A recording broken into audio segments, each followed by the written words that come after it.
So, continuing day one of the kickoff clash, Atlanta Reign versus the Florida Mayhem. This does result in a 3-1 for Reign. So let's take a look at what Florida could have done better mostly. I'm not super sold on Reign being a top-level team anymore. I think they've got the talent, but they just don't look as coordinated as the top three teams right now, especially the Gladiators, but even obviously compared to the Shock and the Fuel. Reign is kind of like, right now, for me, on a benchmark similar to Washington, where I think Reign is finding a lot more success. And I do think they look slightly more structured than Washington, but they look very, very hot and cold. And compare that to Florida, I think Florida looks more structured, and I analyzed Florida a little bit going into this tournament, thinking that maybe they'd have a chance versus the Reign. But Florida is making, like, pretty egregious mistakes a lot of the time. Either just, like, in the way they're taking fights. Like, their macro game seems planned, but it doesn't seem strong, unfortunately. So I think this is really just going to be a matchup of Reign being just the better team, flat out. I think there could be a chance of if Reign's having a bad day that Florida could win it out, but I don't think Florida's game is as strong as it could be maybe down the line in the season. So not very surprising to me and probably to most people that Florida doesn't end up taking this series. Is Houston in that bucket or a different one? Houston is in a similar bucket to London in my head, where they are a one-trick team. They are the Dante Doomfist team, and London is the Chadi Rhine team. And it works against teams that don't know how to prep against it, and it doesn't work against real teams. So I think Houston's going to be, if they continue on the same trajectory, which, given Houston's history, they don't seem to like to change directions very often, might be a bad sign for them, but they'll still be like a middle to upper bracket level team. They just will remain gatekeepers. I think teams like Florida, teams like Washington, teams like even Toronto, and of course my new favorites, London, have better odds of pushing themselves unless we see some like strong change in direction from Houston. Because if they're just going to like permanently lock and like not show flex potential and not show matchup changes and stuff like that and just look the same in every match they play, like why would they be able to challenge top level teams, unfortunately, is how I'm feeling about Houston. But we're not here to talk about Houston right now. So let's take a look at Reign Mayhem here. Both teams seem to be locking the Soldier Tracer. Interesting that Venom's opting to TP here. So the reason that you would do a TP for the Tracer is to make sure your Soldier and maybe your Ana get into position quickly, but Ana's position is not going to be as important. I believe the plan here is to TP Soldier up. He'll run up these stairs. He'll be able to get the speed rocket jump over here, and they'll be able to contest this angle before Checkmate Hydron and Animo can contest the same angle on Florida's side. The downside of this is that you won't have a Tracer backing you up if you're trying to take this space, and you won't be able to play like a wide flank early for Tracer if you're trying to get aggressive early either. So let's see how much this TP makes a difference actually. So here's the TP. Oh, they are sending the show. Yeah. So he is there, like, but he's not even, like, holding this angle. Like, the problem, again, like, since you need to use Helix Rocket to make this cross, like, you don't have Helix Rocket to contest these people coming forward. And now I feel like, even though Mayhem's a little bit slower, they'll have... Are they even sending Hydron up here? Wait, they're not even sending Hydron up here. Okay, never mind. So yeah, okay, Atlanta takes this spot for free. We saw in the last matchup, Washington Shock, that this space was really important for a lot of neutral pressure for the Soldier player. So I'm surprised Hydron's not vying for control of this. Oh, wait, there he is. Where did he come from? Because he's not here. He's just getting here now? This has to be like a mistake in the rollout. And also, like, maybe they scouted Soldier wasn't here, so that's why Kai turns his attention. But I feel like if you just pay attention here and they just like prevent Hydron from taking the space, like they just win first fight for free. But they give up the space to him. Maybe they're waiting for a Winston. I don't know why Hydron's getting that aggressive. Nice blink management there from Venom. And yeah, Hydron's not only off the high ground, but like they're getting no pressure onto Gator, who finds a dive onto Sir Majed. Even though Gator goes down there, this seems like a pretty good situation for Atlanta with Venom still free roaming and Kai still on the high ground. Just kidding, he left the high ground. These teams don't really like that high ground, I guess. Hydron's going there now because it should be free. Just kidding, he's not going there at all. Why? why aren't people playing here? This is like, these are the best sight lines for pressuring out Winston spots. And like, if Gator's forced to play here as opposed to like here or here, you just don't have pressure here. You only have pressure really in main. And maybe that's why they don't want to go here, because Gator could just like jump now that Rain has control.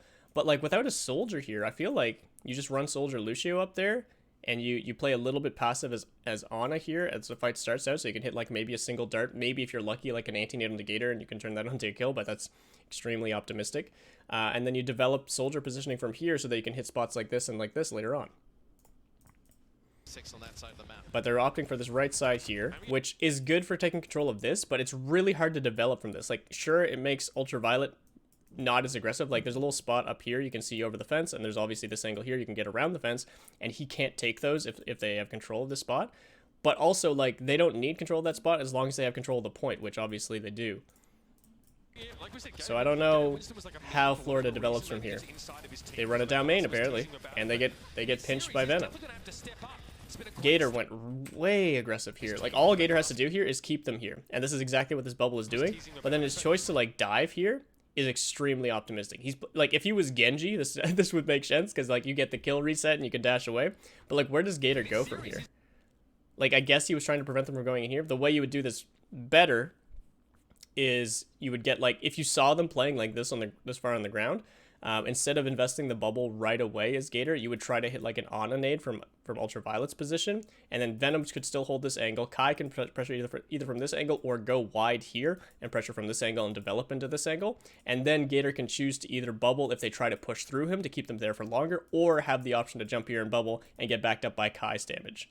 But Gator's here 100% alone, and he's already used his bubble. He's definitely gonna have to step up. It's been a great start for him, and he goes down. They were 100% banking on Florida getting split there, but Florida just called to go back. As well for Gator, like, he doesn't need to be this massive playmaker on the Winston, right? We know he's a very smart player. And with Gator going down, and yeah, literally Florida's running around as a 5-stack, running Soldier Tracer dive and getting the better of Rain just because Rain pulls the trigger too early. That was disappointing. What's up, Kobe? What's up, Trey? 42% and counting here, and again they'll be pretty happy with that to begin with, and that's off the back of Gator going and getting that pick on Sir Margit again.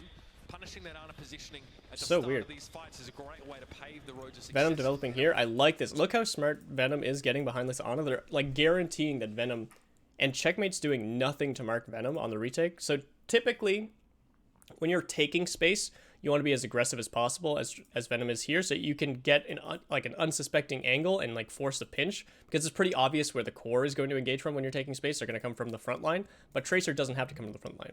So when you're holding space as the defending Tracer, you're looking to either hit them during their setup, so you're going like either hyper aggressive, or you play like relatively defensive where you either react to space or you play to mark the enemy Tracer, so this can't happen from Venom. Because again, everyone else is coming from a straight line. All Sir Majed has to do against a straight line is back up. But if he backs up into Venom, that's a bad time. So I'm curious what Checkmate's aiming to do here. Ooh, not quite. Just kidding. He jumped into it. Who's not spry enough to get away from the blast radius. In a way, his body just being there with the recall almost blocked him in to get hit by the Bolts Bomb. He wasn't able to walk I guess back. That'll be a second kill coming in. So during all this time, I'm surprised like Checkmate and not Sir Majed obviously, but Checkmate and someone weren't being more aggressive.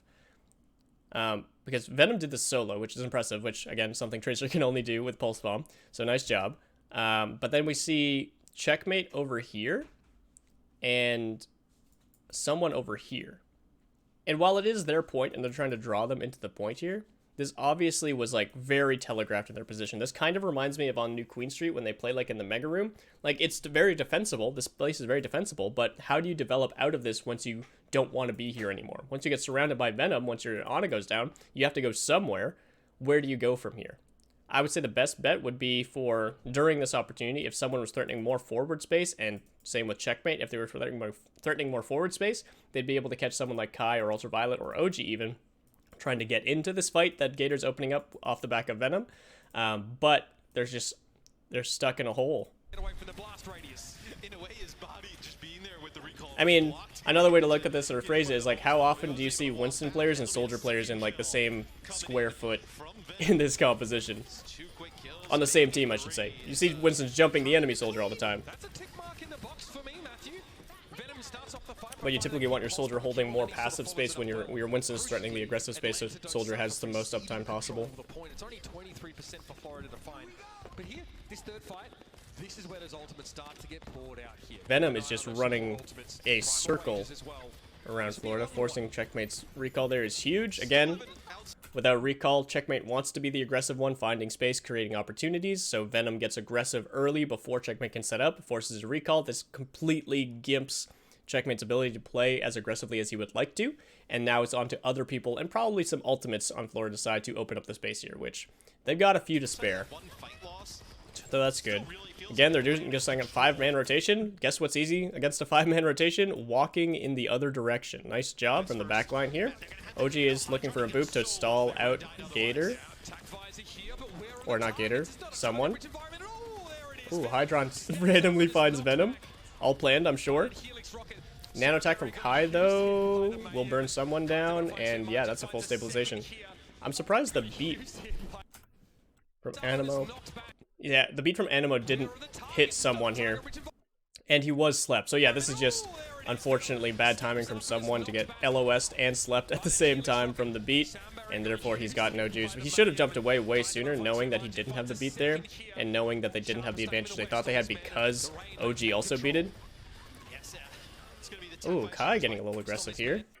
At this point during the fight, you have the point under your control. You've just killed 2 high priority members. As Kai, I think you play this a lot safer. And I think you would... I don't know how he got to this angle in the first place. Okay. I think, like, shooting Animo here is fine, but I don't think you run at him. And it's actually just... It's basically just Animo's damage that took him down, so well played by Animo there. But I think Kai could have easily developed like into that room towards the mini and then either like baited Checkmate to get aggressive and then Venom wins the duel, or just at least stabilized on the mini or near his support OG there, who I think was nearby. Yeah, there's Animo getting out again. Ultraviolet getting the kill after sleeping Checkmate as well. Atlanta again just kind of like outclassing pound for pound a lot of the engagements. Venom is an absolute monster on the Tracer just by dying there. He's been doing a ton of work pre-fight, which is kind of making the fights easy for Atlanta, but everyone's kind of pulling their weight. The biggest feeds from Atlanta were like Gator getting over aggressive, Kai getting a little bit over aggressive there, but it's nothing compared to the openings that Florida's causing. Hello, hello. I'm doing well, Layla. How are you? Just start? Yep, we're on map 1. I didn't even know I had an uptime command. So yeah, there's that. That's funny. I am good, Layla, but thank you for asking. I actually have some stuff in the works already.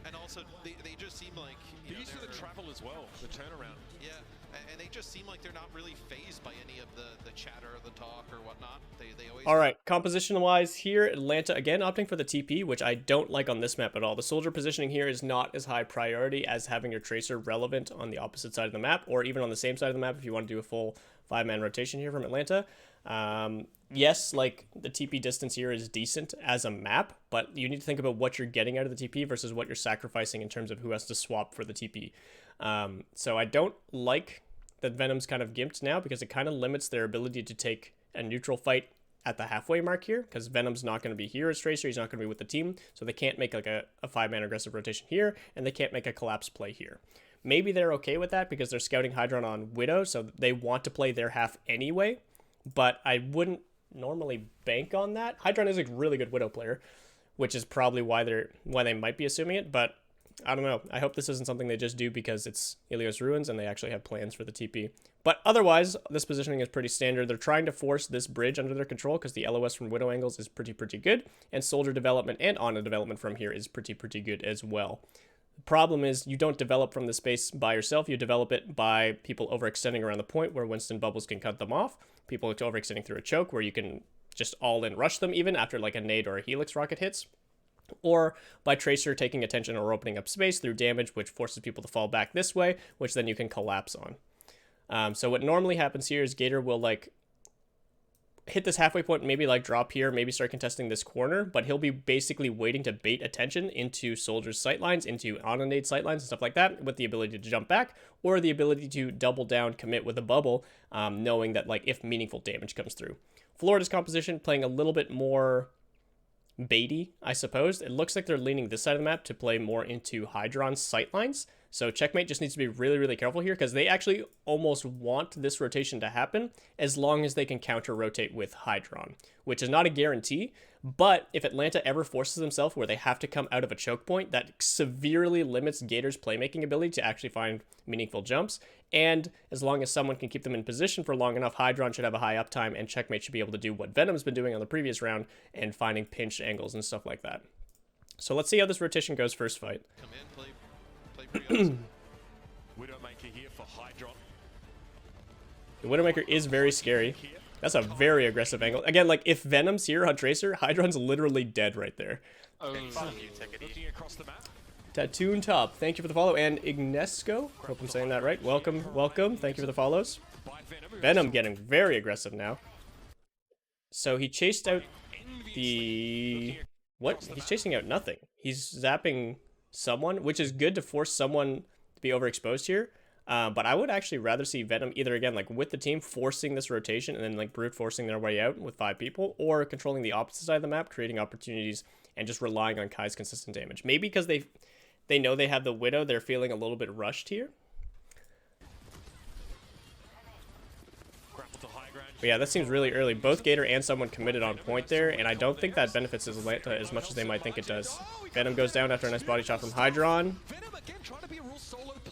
And yeah, like, just Kai's not able to do anything where Venom was fighting. That's the biggest problem here. And Gator can't go any deeper than where he already jumped. So Gator jumped here earlier and put his bubble down here. But since Florida, again, like, all backed up here, there's nothing Gator can do to get off of the point here. He's just holding this space. Basically, he's holding it for Kai. Because anyone who tries to contest point right now, or these simple angles, will be met by Gator's bubble and his zaps. And during all that time they're trying to work through Gator, they're getting beamed down from Kai's soldier. Which is like, it's okay. And Venom being here is good if they have the resources to like force people forward. But because they're already reacting to Gator's position, they're like already playing back, and only Venom's Tracer is there. Unless he's got like an instant pulse bomb, instant like recall play to get out of here. He's the obvious target, and they're not really under threat of anyone else. So they just play a little bit of whack-a-mole there. Hydron gets a nice body shot, like I said. Nice sleep, but it doesn't matter. Stick around. It also is huge that they hit a biotic grenade onto Gator early on. He seems to find Tracer moments away from his team, which is really good, but so like the position away from your team as Tracer is something that uniquely Tracer can do, right? I guess you could argue other heroes can do that also, like Doomfist or maybe Sombra, or technically Widowmaker as well, just in a different way. But it's all about timing in those instances. And like the fact that Venom was aggressive there on paper isn't bad, but the fact that he was aggressive there when Gator had already committed and they were already reacting to Gator and they knew Kai's position, that's what was bad. It's the timing of that spot where he's engaging, not the fact that he was far from his team, but because the timing didn't line up with the threat of his teammates. Atlanta pushing up here, trying to shake someone free. Yeah, I don't think Gator's the best Winston in the league, but I definitely think he holds his own. I think the biggest thing about Atlanta is they look really aggressive, and I don't think they always understand when the right time to go aggressive is. Nice shot from Hydron. Not much you can do about that once it comes through, unfortunately. Atlanta take a full reset. Again, if you're trying to force this space here, I think you need to do it as a 5-man, because if like Tracer goes here by herself, then you've got like less pressure on Hydron to just hard hold this angle, and then like also Venom can just be marked by Checkmate or even Onimo. But if you get sent all 5 here, you can go hyper aggressive in a straight line with Gator and Venom, threaten this space, and then Kai, Ultraviolet, OG just kind of follow it up. And then you either wait for cooldowns, or you've gotten a big enough advantage that you can keep pushing off that, or you have ultimates to let you keep pushing off of that. But the biggest thing they're trying to do here is take a relatively strong position that forces Hydron out of his position. So I just realized you can't see where I'm circling. That forces Hydron out of his position, and then they look to get aggressive. The best case scenario is if they can do something like force grapple when their Winston jump and their Tracer blinks are coming up. And like even if they don't have bubble at that point, that burst engage is really hard to react to for Hydron specifically, obviously, but then also hard to stabilize from if they're also rotating Surmajed, Onimo, and Checkmate or someone isn't able to find a counter aggression play. And due to the nice natural cover here, it is hard to find that counter aggression play when the only people getting aggressive would be like Venom and Gator. Match this Widow, you think if you're Atlanta? If you're Kai, I'd back myself any day. All right, Venom takes a lot of attention there, but makes it alive. That's another way of doing things. Just force people to have an overly defensive reaction to someone like Tracer. Gator committing here, I don't like at all. So like, I like this. This is a really good spot to contest when the enemy is trying to hold this space or trying to come through choke to retouch the point. But the point's in Florida's favor right now. They can literally just completely ignore Gator. They could even get off the point and let them flip the point because once Gator commits bubble, because then they know that the bubble's not going to be there for their backline. They could hit a 2-man dive between someone and Checkmate. They could even just hit a 1-man dive with the Checkmate looking for a pulse bomb, and they wouldn't have the same defensive pressure knowing that Gator's committed here. And if this was off the back of Venom's aggression here, forcing Hydron back a bit, that's why Gator's committing here. I think it's coming in too late. And if this is something they're committing early to try and bait attention, I think they're overestimating how threatening Gator actually is on point, because this is very, very ignorable. The plus side is someone has also used his bubble in a horrible way and makes no sense to me, so he can't go as aggressive as he'd like to, because he'll just get slept and purpled and killed. But this is still like weird from both Winstons to me. And then the stick from Checkmate, they actually opt to punish Gator. They're going to be able to chase him down now. They should be able to chase. Where is someone?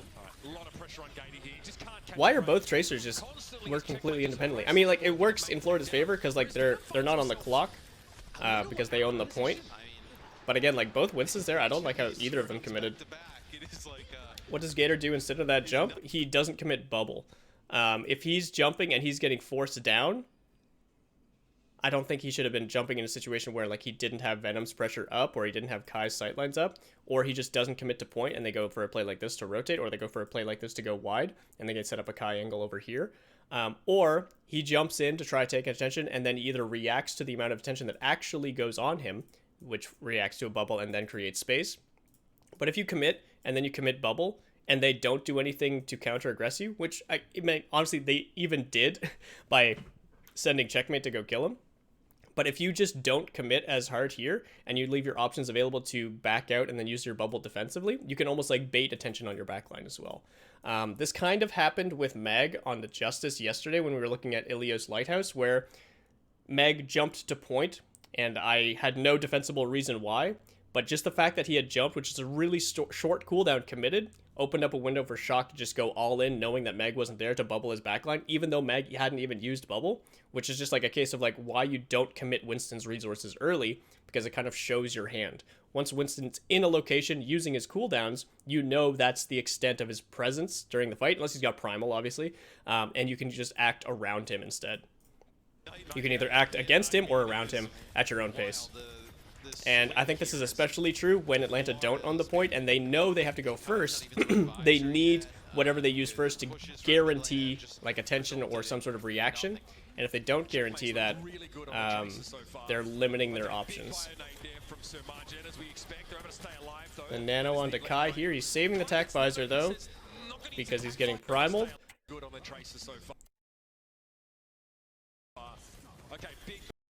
I think the play here, I don't know what the play here is actually. It's weird that Kai got split like this on his way out. Like if they're committing Nano for Kai here to get this space, why is everyone else like staying back here? And I mean the obvious answer is they got naded and there's a Winston in front of them, so they can't progress forward. But like they should have been able to block this nade with this bubble, and they should have been able to get out of this choke with everyone so that the pressure from the Nano here develops space for Ultraviolet, OG, Kai, and then Gators with his next jump can go more aggressive than usual because they're still reeling from Kai, and Venom kind of has free reign to do whatever he wants to either mark aggressors or go hyper-aggressive himself. But obviously, a nice counter dive from someone here, and the use of Primal here is very nice to make sure he gets this kill.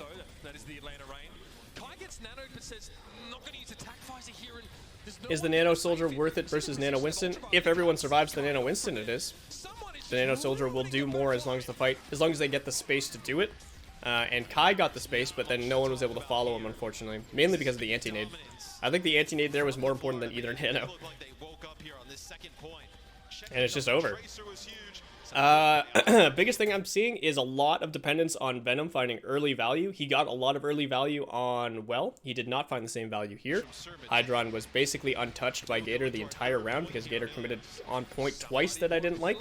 And then the aggressive DPS plays they made around Kai, unfortunately didn't have the follow-up they were planning on. So that was a little bit of a, what do we want to call it? I got a good plan from Atlanta, unfortunately being counterplayed by Mayhem because either they weren't ready for the nade, they weren't ready for the Nano Winston, or they weren't ready for the Primal, or all three.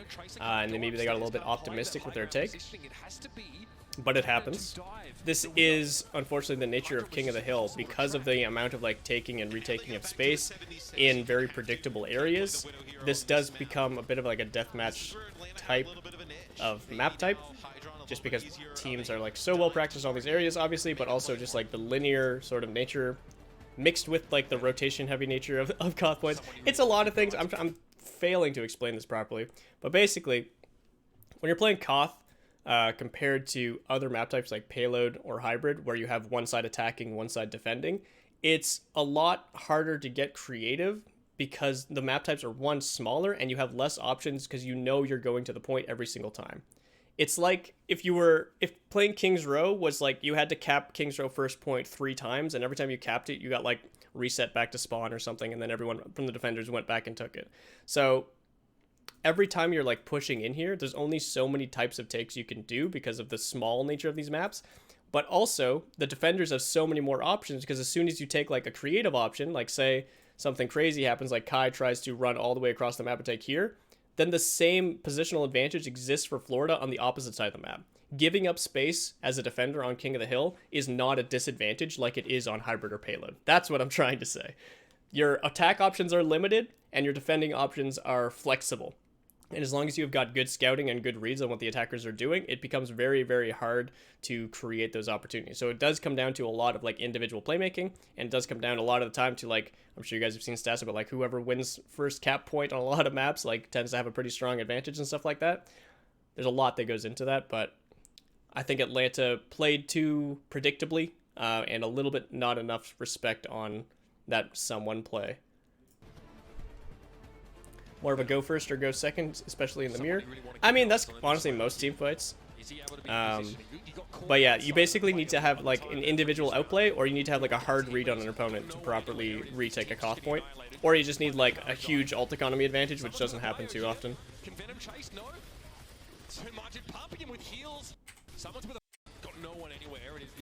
This is a really early commitment. And the problem with this... So this is like... This is what Shock would look like if Shock didn't have the proper discipline. You see the nade coming from Sir Majed. It unfortunately doesn't hit anyone, but someone's jumping in anyway and committing his bubble.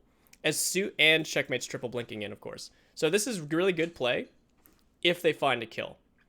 And the problem is they commit defensive cooldowns as if they've already gotten a kill, i.e. the Winston bubble. I think the correct play here for someone specifically would be as soon as they don't see anyone be purple, or as soon as Sir Majed like calls like no hits on his nade, then either they've got like 1.5 seconds to beam someone down with checkmate and someone's damage, in which case you hopefully don't need the bubble for that 1.5 seconds, and then you either get that kill, commit bubble to stabilize and maybe get more, or commit bubble to guarantee that the kill happens if you're seeing them at like literally 1 HP, or you back off of this space.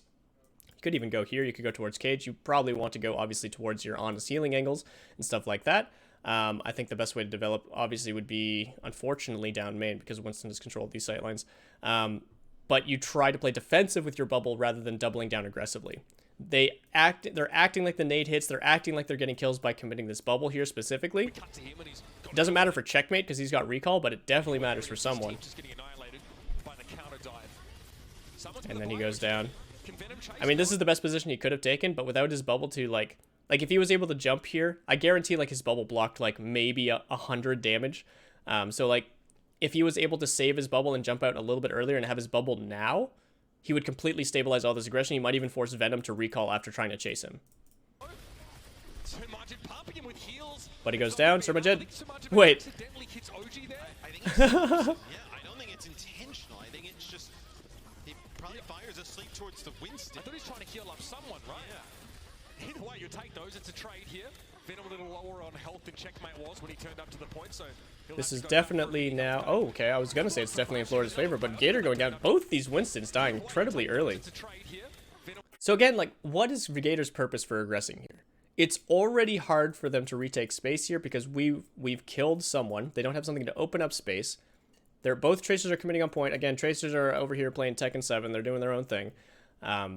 And Kai's got a stronger angle, I believe, than Hydron, unless Hydron was somehow able to keep the high ground here during this exchange. It doesn't look like it. I don't see where Hydron is, actually. But, like, Gator committing in there, for example, when they could have just been marking space main, forcing Florida to try and retake space without a Winston, which they can't do against soldier damage, should be an opportunity for them to, like, 2v1, like, send OG to point, keep Gator on this pillar, keep Kai on this relatively strong sightline with Ultraviolet. Again, like, no bubble means easy nades. We're seeing one now.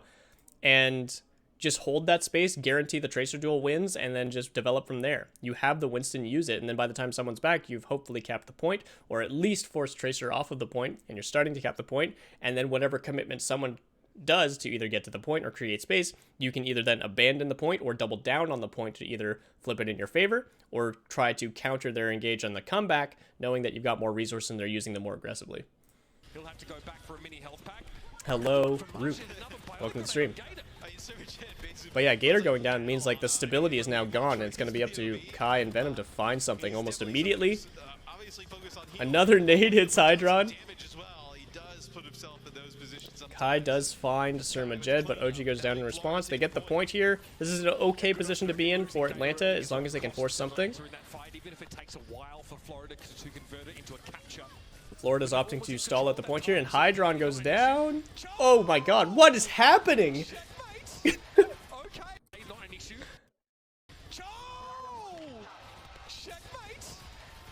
I don't know how that hit Gator. I didn't even see Gator there. He must have been jumping back to his Ana from the point. So obviously that's going to secure our first fight for Florida, but that was so deathmatchy. Like, there were like 3 fights going on around the point. That was insane. Very intentional, clearly. Early nade from Florida. I love it. Now, the early aggression and early commitment from someone actually makes sense, and this will probably net kills. So the good part about quote-unquote over-committing here without confirmation of whether the nade hits is that the follow-up damage is instant, right? Which means these kills should be all but guaranteed. There's one. One's more than enough, especially on the soldier.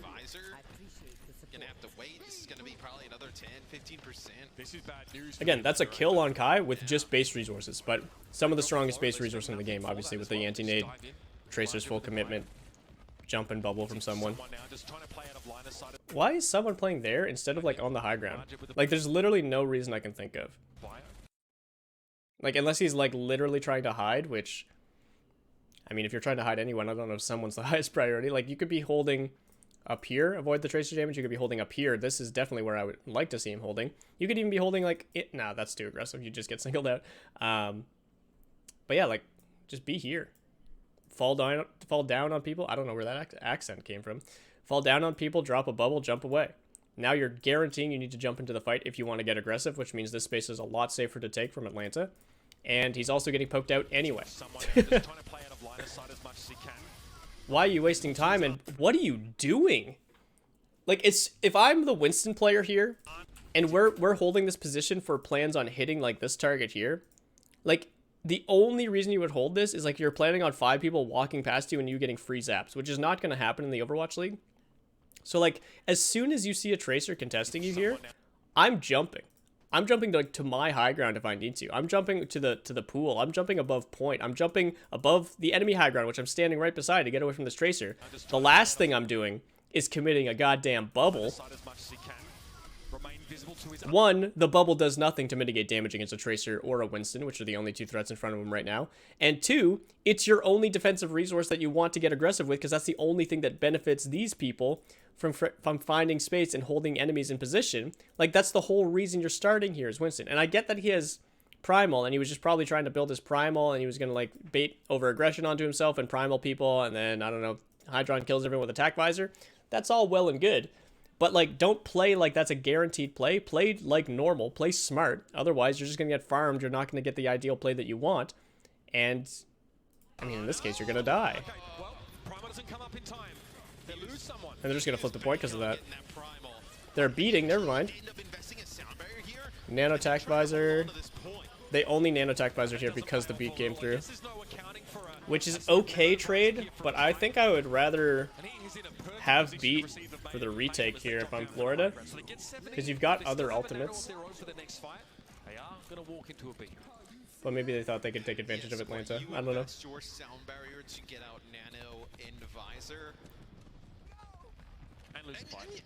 You also do get a little bit extra percentage. So Nano Visor and Primal, almost a pulse available for Florida, but beat Primal, and so these are really good defensive ultimates. This is a great offensive combo, but it's not guaranteed, especially against beat, especially against Primal, obviously. So this is going to be a lot harder to take with Florida with no stabilization, because you can't, like I said, Primals are great defensive ultimate, but they're going to be forced to use it aggressively here to try and make sure that their Nano Attack Visor finds value. So it's going to be really hard for them to stabilize if Atlanta finds a reason to counter-aggress. Set up Hydron for a big visor. Someone's opting for a very early Primal on the point, flushing everyone off point, and then Hydron's here with the Nano Attack. He's just whipping his gun around. And yeah, the 3-ult combo does work here. And they instantly flipped too. Oh wait, OG got Ajaxed? Why is OG there though? Or was that OG or Animo? Okay, that's OG there, sorry. Oops. So that can't happen. If you know you got beat defensively, like, you don't need to hide like it's it's EMP or something, but like, I don't see the purpose of being here other than maybe the potential to boot people coming this way, or to be able to hit the high ground mid-fight or something like that. Which again, like, I think you prioritize the beat play here if you're OG, but just a little misplay. I think they were reacting to the Primal from someone and were holding that position, being ready to go back into point, and not ready for Hydron to get that aggressive with a Nano Attack. But still, I don't like that position. I'd rather see him literally just like sitting on top of Ultraviolet on the high ground. That's an Ajax. And this looks like map finish for Florida. They've got no ults on the table for Atlanta, unless like Florida just feed. No, not happening. Venom's gonna be able to touch. Or maybe not. Someone's going to be able to touch. Or not someone. Gator, sorry. Too many player names, man. But yeah, this is just easy reaction type plays from Florida here. Again, unless they just like absolutely feed their brains out. Very easy hold. They just see targets and they shoot them. They don't need to think about positioning or ult economy or resource trades or anything. They just do damage, find kills. GG. More than anything, I wasn't impressed really from either team in terms of like their macro or ult economy plays and stuff like that. I still think Atlanta was taking cleaner fights, but their retakes on Koth looked a little bit predictable. So Ajax used to be a pro player, and he was famous for, unfortunately famous for, dying while casting beat. So here's this. Damn, it almost gets OG too. Yeah, the Winston was jumping back to get healed by the Ana. That's such unfortunate timing. I'd be pissed if I was Gator, but that's just unlucky. Alright. Atlanta choose King's Row, and they brought Hawk in, so they're going to be playing Doomfist? Question mark? I assume he's going to be playing Doomfist here. And they got Nero in as well for the Genji. Is he really going to roll it on Winston? Do they only swap Doomfist after first point? I guess so. Oh, maybe not. Ooh. Okay, Zarya Reaper. Okay, I was going to say, Zarya Genji is spicy. So we are seeing Zarya Reaper Soldier. Okay. So the Zarya comp here is good. This is probably the best map for Escort, not Escort, for Hybrid for the Zarya team. Because on maps like, for example, both Midtown, I mean, Midtown's not bad actually, but Eichenwald especially, Midtown's probably too new for teams to feel overly confident picking, and Eichenwald is not a great Zarya map because of second point especially.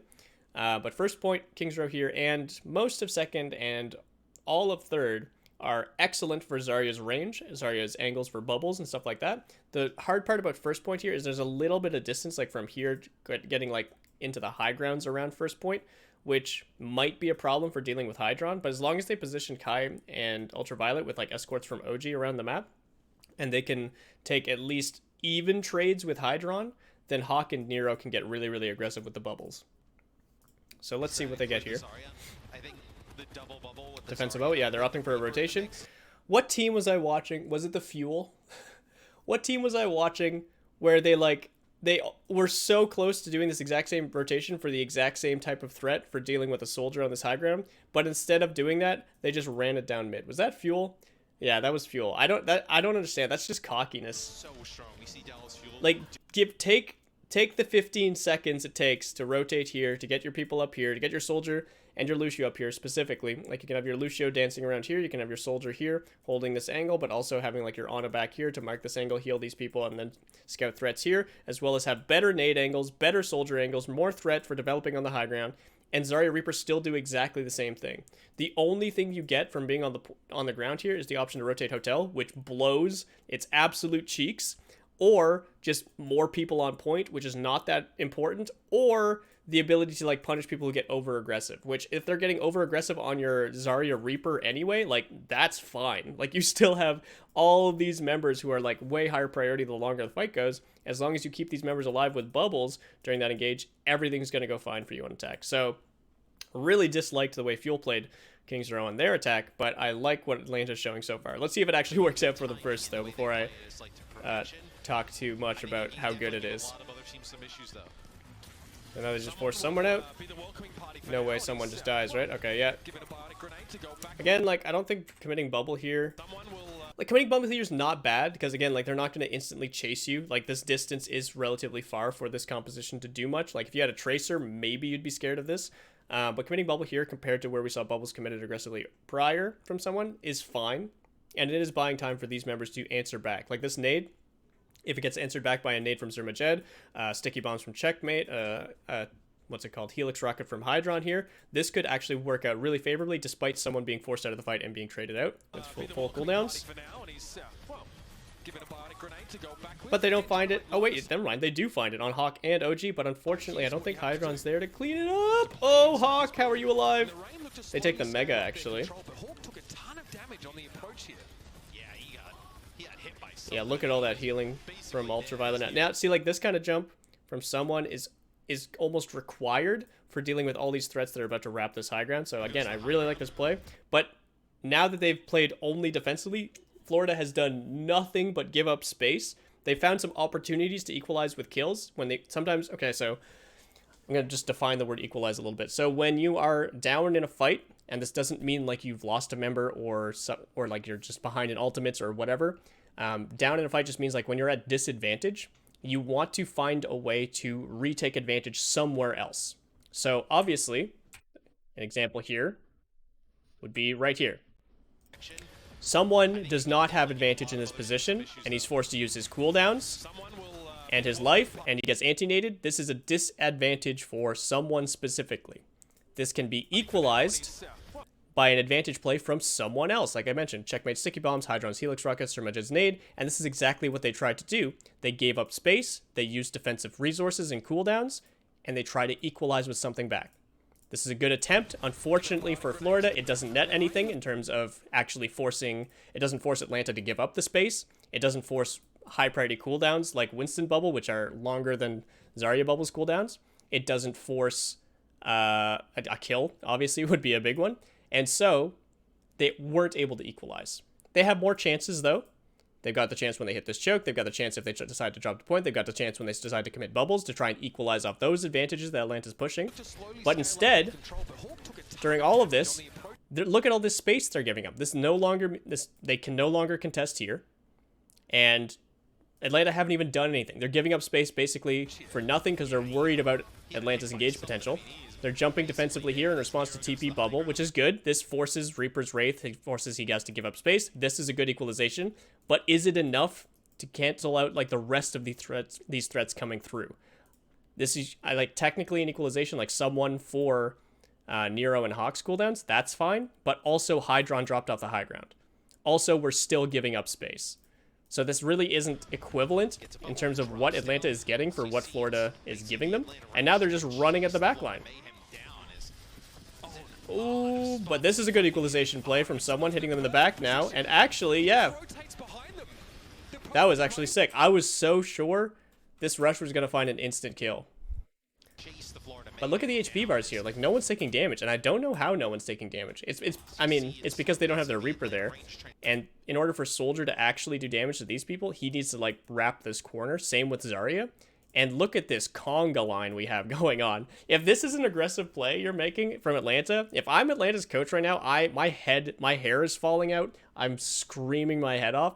This is not how you make an aggressive play. You make an aggressive play with 4 people in one circle, like going forward, right? All this is doing is showing your aggression early and having your follow-up as late as possible. This is not what you want. Or if anti-nades your follow-up, again, like, this is not possible. And this is why the reaction here, the trade here, giving up space, the only active threat is Zarya. Soldier's, like, not doing anything to these people, so they don't actually have to give up space. And actually, this equalization play from the Winston is very easy to find. Even though Hydron wasn't on this high ground, they find all this damage, they turn this basically for free, and everyone from Atlanta dies. That was just like so obviously punishable. And really good on Florida to read that. Even though like I was really scared for Florida there, Atlanta just completely dropped the bag. Like Hawk was ready to hit the gas, and I'm sure he was like calming really well that he was trying to go, and then Kai was just like, oh, by the way, I missed my cab. I'm not going to catch this bus. I'm sorry. Doomfist dive, yeah. They're so spread out. You don't really have a great opportunity to die. Kai forgot to buy his ticket. Boreas Let's with the go. resub. More Let's analysis. go. Welcome back to the Tika team. Thank you. Or you would have played something Winston based, so they're clearly not. So I think this is Ooh, that's going to be rough. Okay, good primal. But checkmate still goes down. The primal was not enough to save checkmate there, and now they're just going to snowball, it looks like. Kai's going to run up to the high ground, have attack visor available. Nero's on second point already. They know they're pushing deep. Oh, really good bubble dancing. Oh, but he boops him into the mega. Oh, but he has a Wraith? No, okay. Winnable for Florida. Beat force from OG. Onimo still has his. Don't die, Hydron. You don't listen, Hydron. I told you not to die. The good news for Florida is, like, even with Hydron dead, you still have, like, an extremely high value DPS uptime hero in Echo. And, like, the uptime for Hawk and Nero it comes in waves. And the waves literally look like when their cooldowns are used. Or, obviously, when one of them dies. But, like, when bubbles are used, like, this is a wave crashing. It's a tsunami incoming. Ooh, watch out. So you back up from the wave, the bubble expires. Okay, the tide recedes, you push back out. These heroes do a lot despite this wave crashing. Despite all of this forward momentum coming in from high priority cooldowns and high bursty damage, both these heroes can find value during those moments and then find even more value when they're pushing back in. So this is like a good definition of like a strong neutral type hero versus a strong cooldown or burst type hero. But that's not as true if they manage to find value as their waves crashing with ultimate play, with high damage burst. Really good timing for Nero to get back in that fight, like literally just in the nick of time. And I think like it's weird that Florida tried to commit inside this room. I think that's the weirdest part. I think if you're Surma Jet here and you know you're playing for checkmate specifically, one, like you don't go for an aggro nade as your Winston's jumping out and as your Echo's flying away. This is just not something you do. So this, again, miscomm timing from Surmajed and his damage dealers, or his front line. And then kiting back, I guess he got booped by the Zarya. He doesn't have much choice at that point because he opted for the biggest mistake here was opting for the aggressive nade, obviously. And then he just gets absolutely demolished despite the beat, and then get grabbed, and then the Blossom, and then all the bad things and all the damage from everywhere.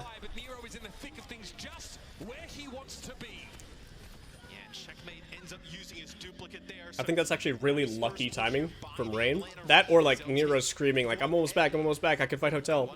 Something like that. Because that was like incredibly well timed for Nero to be coming back from spawn at that exact moment to follow up the grab. Otherwise, like, beat might have been enough to stabilize the grab, which is a very bad position for Atlanta to find themselves in.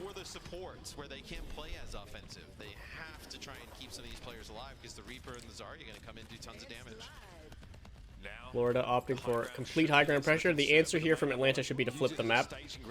Oh, but you still got to pull the payload. Oh my god, Kai. Kai randomly from spawn kills Hydron? I don't know how that happens. Where's Hydron? Where's Hydron? Is he in the window? Use it as a staging ground by Where is Hydron? going the long way around. So he just hits him with a direct helix rocket. I think that was towards the window. Because yeah, you see Surmajed here aiming this way, and I think Hydron stayed in the window peeking so he could get healed, which obviously was not the right call. But he was just not ready for that burst damage from Kai. So nice instant kill from Kai. That's like, that's crazy that happened. That's something you would expect on like a Tracer, not necessarily a soldier at that range. But that opens everything up for Atlanta, and now they burst through and they can pull the payload. That was just so awkward. I mean, good initial rotation from Atlanta. I was worried because Kai was still like coming from spawn, but for him to find that kill is outrageous. You can see his body falling out from window. Yeah, I wonder what he was prioritizing there. Kai in the power position now. Okay, just kidding. He's opting for a longer LOS. Hawk and Nero can actually contest these high grounds pretty well. Zarya's range is pretty good for anyone that tries to take this space, and obviously the Reaper TP. And having Zarya in the front line here makes things really awkward for Checkmate to try and get space. There's very linear ways to approach here, and Hawk will almost always be in range for Checkmate trying to fly, so he needs resources like Winston taking attention or bubble blocking damage, or Primal, obviously knocking people around in order to get out here, which makes things really awkward for Florida to retake this. They're going aggressive with the Winston. Early nano.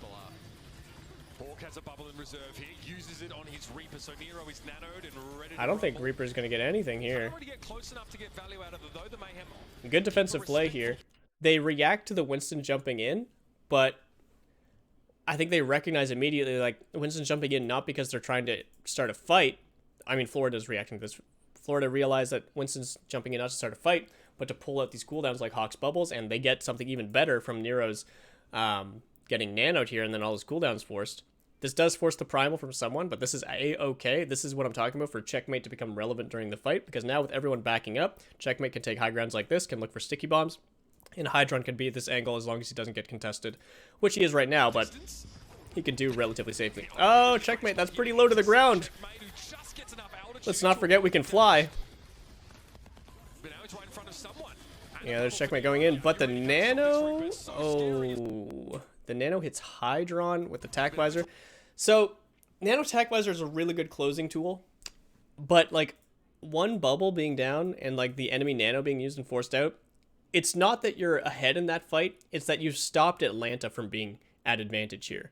This is not a situation where you force nano tac. This is where, in an ideal setting, I think you actually nano Winston, force him to go aggressive. That hopefully procs a beat, or him being here is the advantage you get for going for a dry tac visor. But nano tac visoring here, putting all your eggs in one basket like this, gets blocked obviously by OG's beat, but also just like by Hawk's damage on him during this fight. Like if everyone just turns on Soldier, he just dies, obviously, like we're about to see. And there's just nothing creating space for him during that opportunity. And like the only expectation I can see there is like maybe they didn't think they had beat, which is not a good look. Nano Winston, you can just jump to go top with checkmate. You can do a lot of things there with Nano Winston, I think. What does someone do? If a bubble comes in, does he shoot Nero? Because if he gets some yeah, exactly. go away, and then you're going to have a charge of Zarya stepping up to the plate, who's probably pretty healthy. Hawk with another grab ready to go.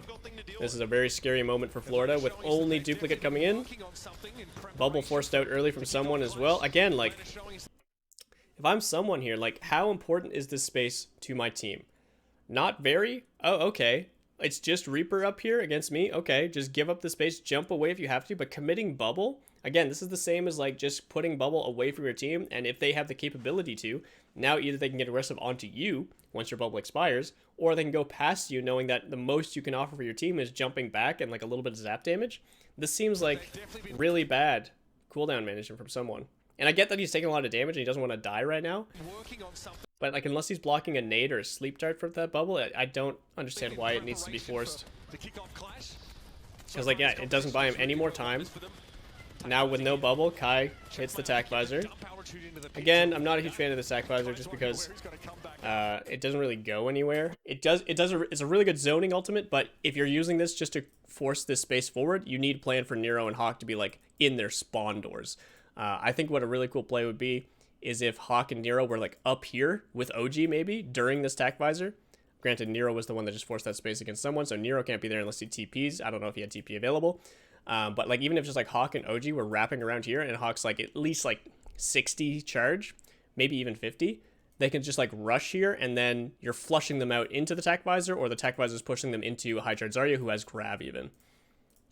But single angle, rushed play. It's rushed because they're trying to take advantage of someone lacking bubble. Comes back looking for a checkmate, but he came back the same way. OG goes down, the grab hits. I don't know if this is going to be enough to stabilize, though. Hydron's in a really good position to equalize, but can he touch the point? Oh, no!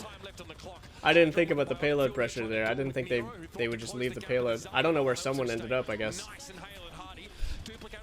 Good dupe from checkmate, but he almost gets grabbed. He was at like 70%, but this is over.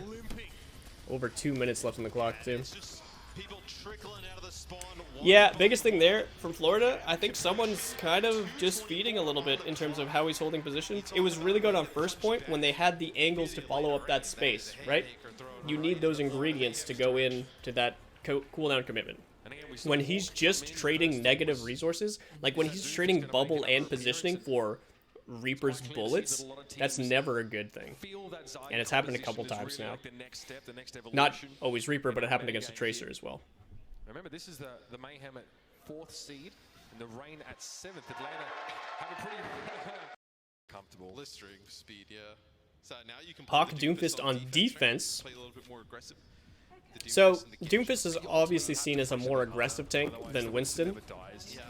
But I think what's interesting about Doomfist on defense is he does a really good job of marking enemy DPS that try to take space, including heroes like Reaper and Tracer and especially Genji. But maybe not so much against Echo and Hydron Widow, probably swapping into a soldier. The most he's going to do defensively here is create opportunities onto the enemy backline with Nero to follow up, since both DPS should be operating somewhat independently, or trying to like mess someone's approach up and maybe even putting him in a vulnerable position to anti-nades from Ultraviolet and follow up from Kai. Other than that, I would expect Nero to be doing most of the neutral pressure here and threatening the most space against Hydron, and Hawk may be looking to complement that, but if Hawk tries to force it too early, it's pretty easy to shut down a Doomfist who commits his cooldowns aggressively on defense, unless you're like really overexposing your position. A moment from Hydron here, a quick peek, and a switch. Yeah, he has to be going to soldier, right? To the soldier, 76. Okay, so he thought he was on the ground. The Genji here on defense. I did wonder if there was like a Tracer, potential here for the Rain, but they don't go for defensive Echo, interestingly enough. Really aggressive position from Kai. I like it. Kai has been schlapping around in the soldier duels. Yeah, it's going to be hard for Hawk to find a place to be here. He doesn't really do much from range. He needs people to commit into a choke point, and then he can mess him up for a little bit, but it's not as consistent or as safe as like a Winston bubble. Like, the only reason you would commit here is if you think you're getting a kill. And like, honestly, you're kind of okay with sacrificing Hawk with a high priority kill. Like if you kill someone or Surmajed or maybe even Hydron, Hawk can be back on time during that exchange because he's Doomfist. But like committing here, you don't have a punch angle, number one. And the only, I guess he thinks he can hit someone, but obviously the nade from Ana is still there. His Ana's nade isn't there. The bubble's there from someone still. Like this is so over aggressive without seeing the priority cooldown. Like seeing just a low health bar for someone like Doomfist, who has to commit position and high priority cooldowns to confirm a kill. Like if this is Tracer, like sure, you go in for a blink melee and then maybe force a recall, but you don't die for that. Doomfist goes in and he dies for this if anything goes wrong. If he gets bubbled off, even if Ultraviolet's alive right now, if he gets bubbled off and can't get healed, he's dead. If he gets slept, obviously he's dead. If he gets anti-naded, he's dead. If he doesn't hit his power block, or even if he hits his power block, but they still have all of this damage on a Checkmate's Tracer might be here. I'm not sure if that was Animo or Checkmate. Someone's damage, Hydron's damage on the soldier, Surmage's damage on the Ana. Like there's so much coming through this direct hallway, and you're committing half of your movement ability. And even if you were able to punch out here, you'd be punching back along the same sight line. Like, and then someone could wrap around and jump and chase you anyway. Like, this seems really, really, really over aggressive. At the very least, like you need to see the Ana nade or the Winston bubble. Or, like, Nero needs to be the one making that call. It's not Hawk that makes that call. And it's just over. Early bubble commits seem to give up a good advantage. Florida has the compositional matchup, and then going for some likely... Obviously, we talked about how it's a little bit passive on the beginning of this map, but in this second stage of the map, with the close... Yeah, I mean, I think the biggest thing is someone needs to take better positions. Responding to Exo Ultra. Absolutely. High ground, less plentiful. Because like where someone's holding like doesn't make sense for where his team can commit, and there's just safer ways he could be holding and just save those cooldowns. And when he does get forced out of position, like he can't be committing bubble to that unless it's like an absolute must. And if it's an absolute must, again, like that shouldn't happen. Oh, that's unlucky for Surmajed. Again, like play around on a nades. Like what is someone doing right now? He's literally just exposing himself to take damage. And it blocks Surmajed from being able to hit this anti-nade. When, like... So, like, the neutral fight here, you're not going to do anything as Winston here that forces an aggressive movement. Unless you have, like, a deep dive that cuts someone off, or you have, like, a primal available. Like, there's literally no reason for you to even be frontlining versus a Reaper, because you don't do any damage. Let your damage dealers find the opportunity for you. Let your Ana find the opportunity for you with the anti-nade, and then posture like this. Like, you can step up like this if you know Surmajed's throwing a nade, and then you wait to see if it hits, or if you see if it forces bubbles from Hawk, and then you can posture like this and jump aggressively. But, like, what is the purpose of being on top of the payload as opposed to behind it right now, where you literally were half a second ago, other than Impatience? And again, like, they're calling a jump with the nade before they see the nade land. And against the Zarya especially, that's not good enough, because you know what's going to happen? They're just going to bubble in response to the Winston jump whether or not the nade lands. And then if the nade lands, they're bubbled anyway. And if it doesn't land, it doesn't matter. So, like, this commitment from someone is so obvious and so early. And it also forces Surmajed to miss his nade in the first place. And then he's forced to... He's dead! Again! I don't understand, like, what... It's like, one...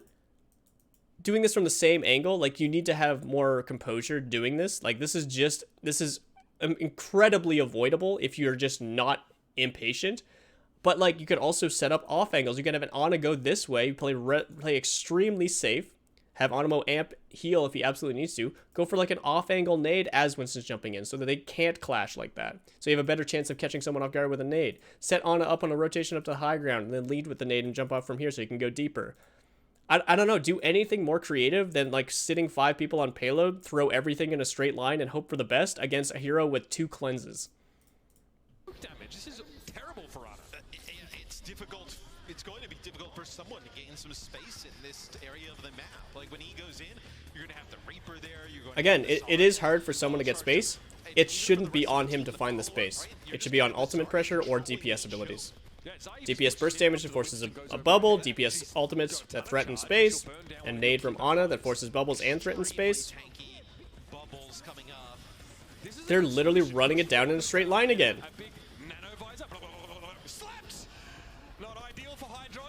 he still finds the kill. This still works. Like, any other high-level team, not only does this, like, not do anything, but this results in a team wipe for Florida with no casualties on the enemy side.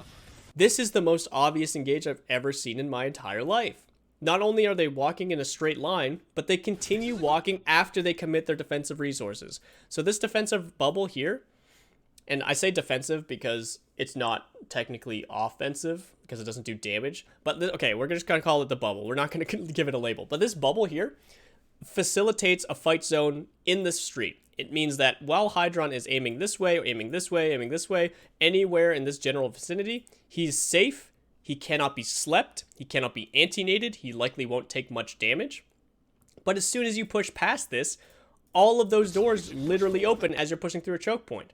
So as soon as you see people leaving the influence of the bubble, you need to second guess this momentum.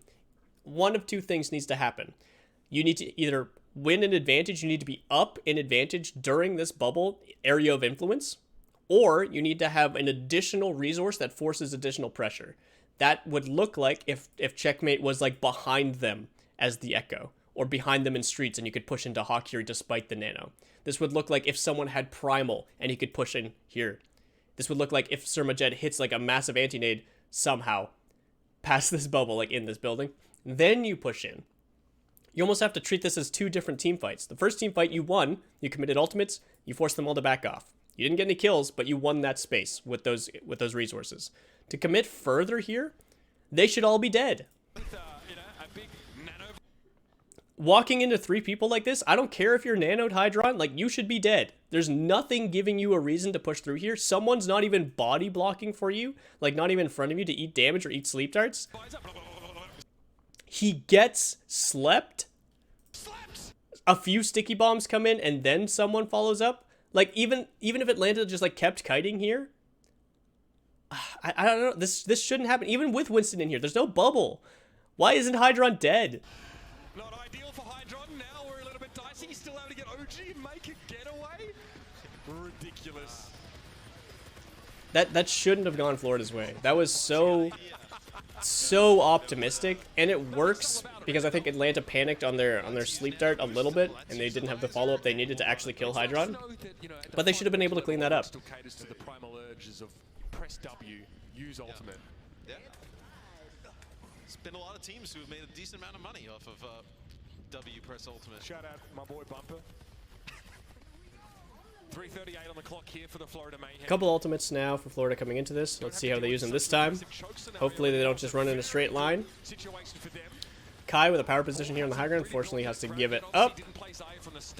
Bubble used from Hawk as well. This is a good start to the fight from Florida. They're getting a good surround on this choke point. They know that Atlanta's forced to be here. And again, like both these heroes are just as strong the longer the fight goes compared to these two heroes. As soon as they commit something, their Wraith, their TP, their bubbles, or anything like that, and they don't find value with them, they instantly start losing value. I kind of wish we saw Hydron up here for slightly more preparedness in this fight, but I think he wanted to hit this angle in case they got aggressive, so this is fine.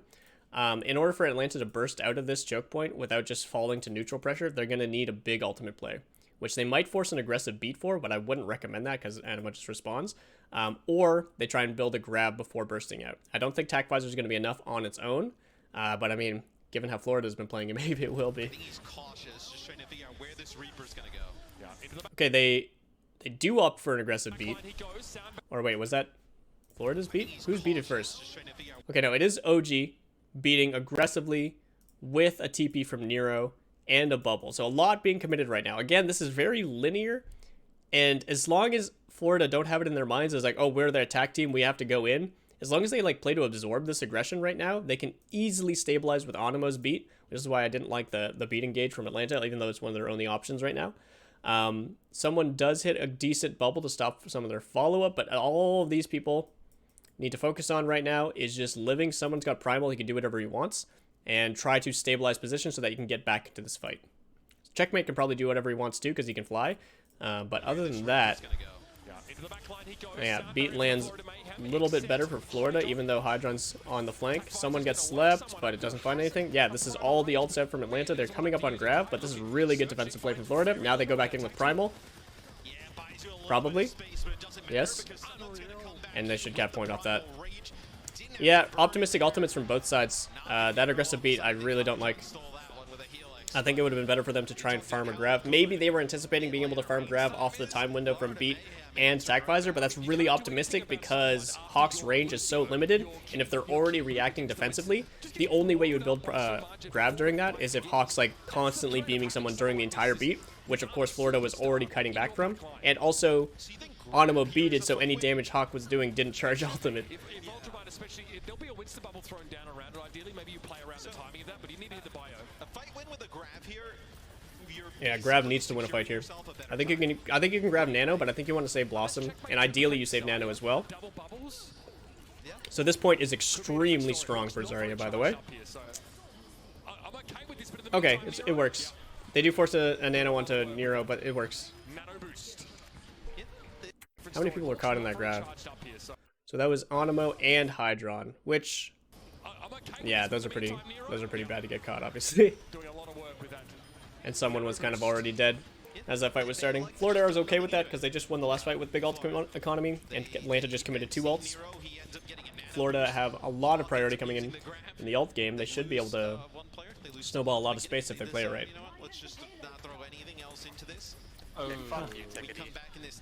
Showwall, thank you for the follow. Welcome to the stream. I think the way you play this for Florida is you play to end with Nano Tac Visor. In order to do that, you need to force bubbles out of Hawk, and you need to mark Nero during the entire time. So I think you could do something like you could go crazy and copy Hawk and like bubble someone in, and then have a defensive bubble for when Nero tries to counter aggress with his Blossom. That wouldn't be a terrible idea, but I think the better, higher tempo, more aggressive play would be to copy Reaper and rush at Hawk. And then you would rush at Hawk with someone's jump, and maybe even nano your copy Reaper from Sir Majed, and then you go for a dry Tac Visor after that. If you can force defensive bubbles on Hawk, that limits Nero's ability to go aggressive unless he's got really strong position, which you should hopefully be able to scout out with Checkmate. And then the boot from Onimo, as long as the bubbles are out, is enough to mark Nero on his own. But let's see what happens. Make a play.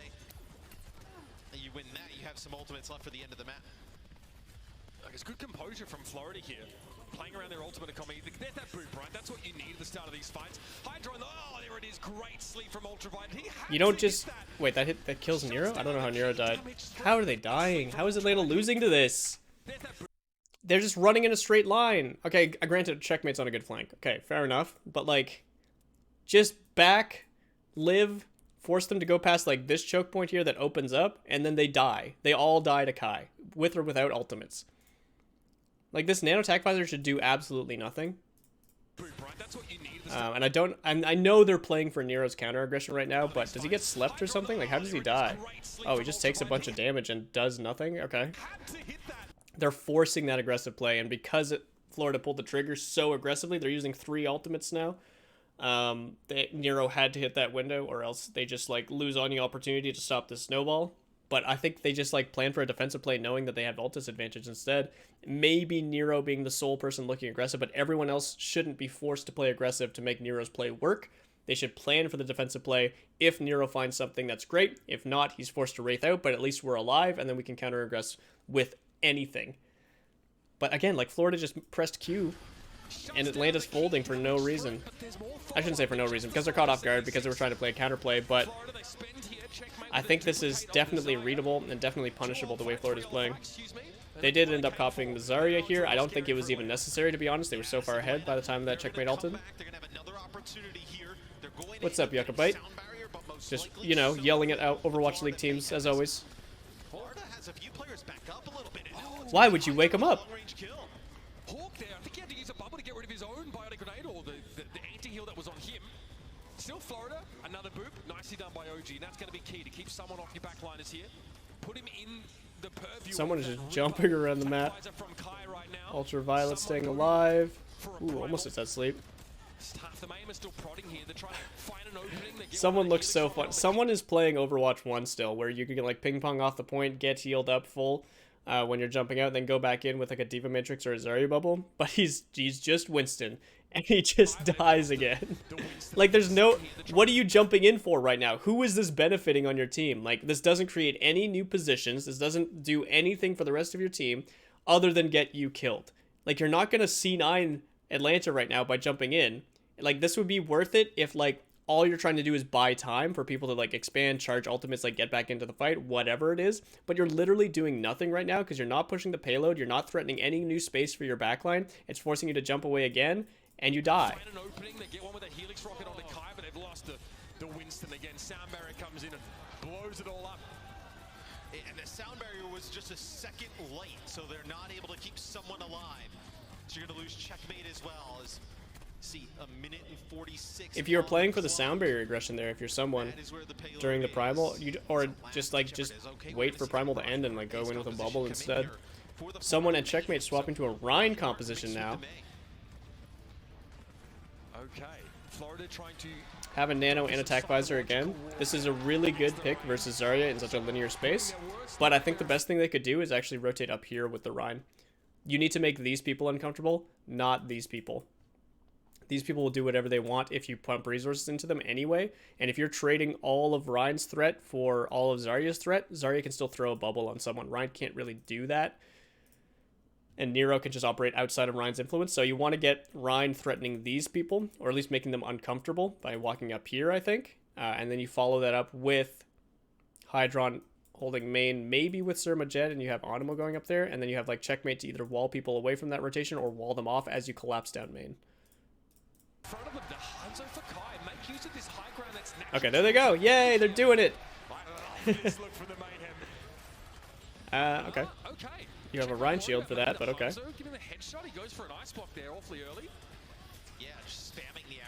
Bad news is, rotation came in from Atlanta very, very early because you're playing a Rhine comp, and he's easy to predict.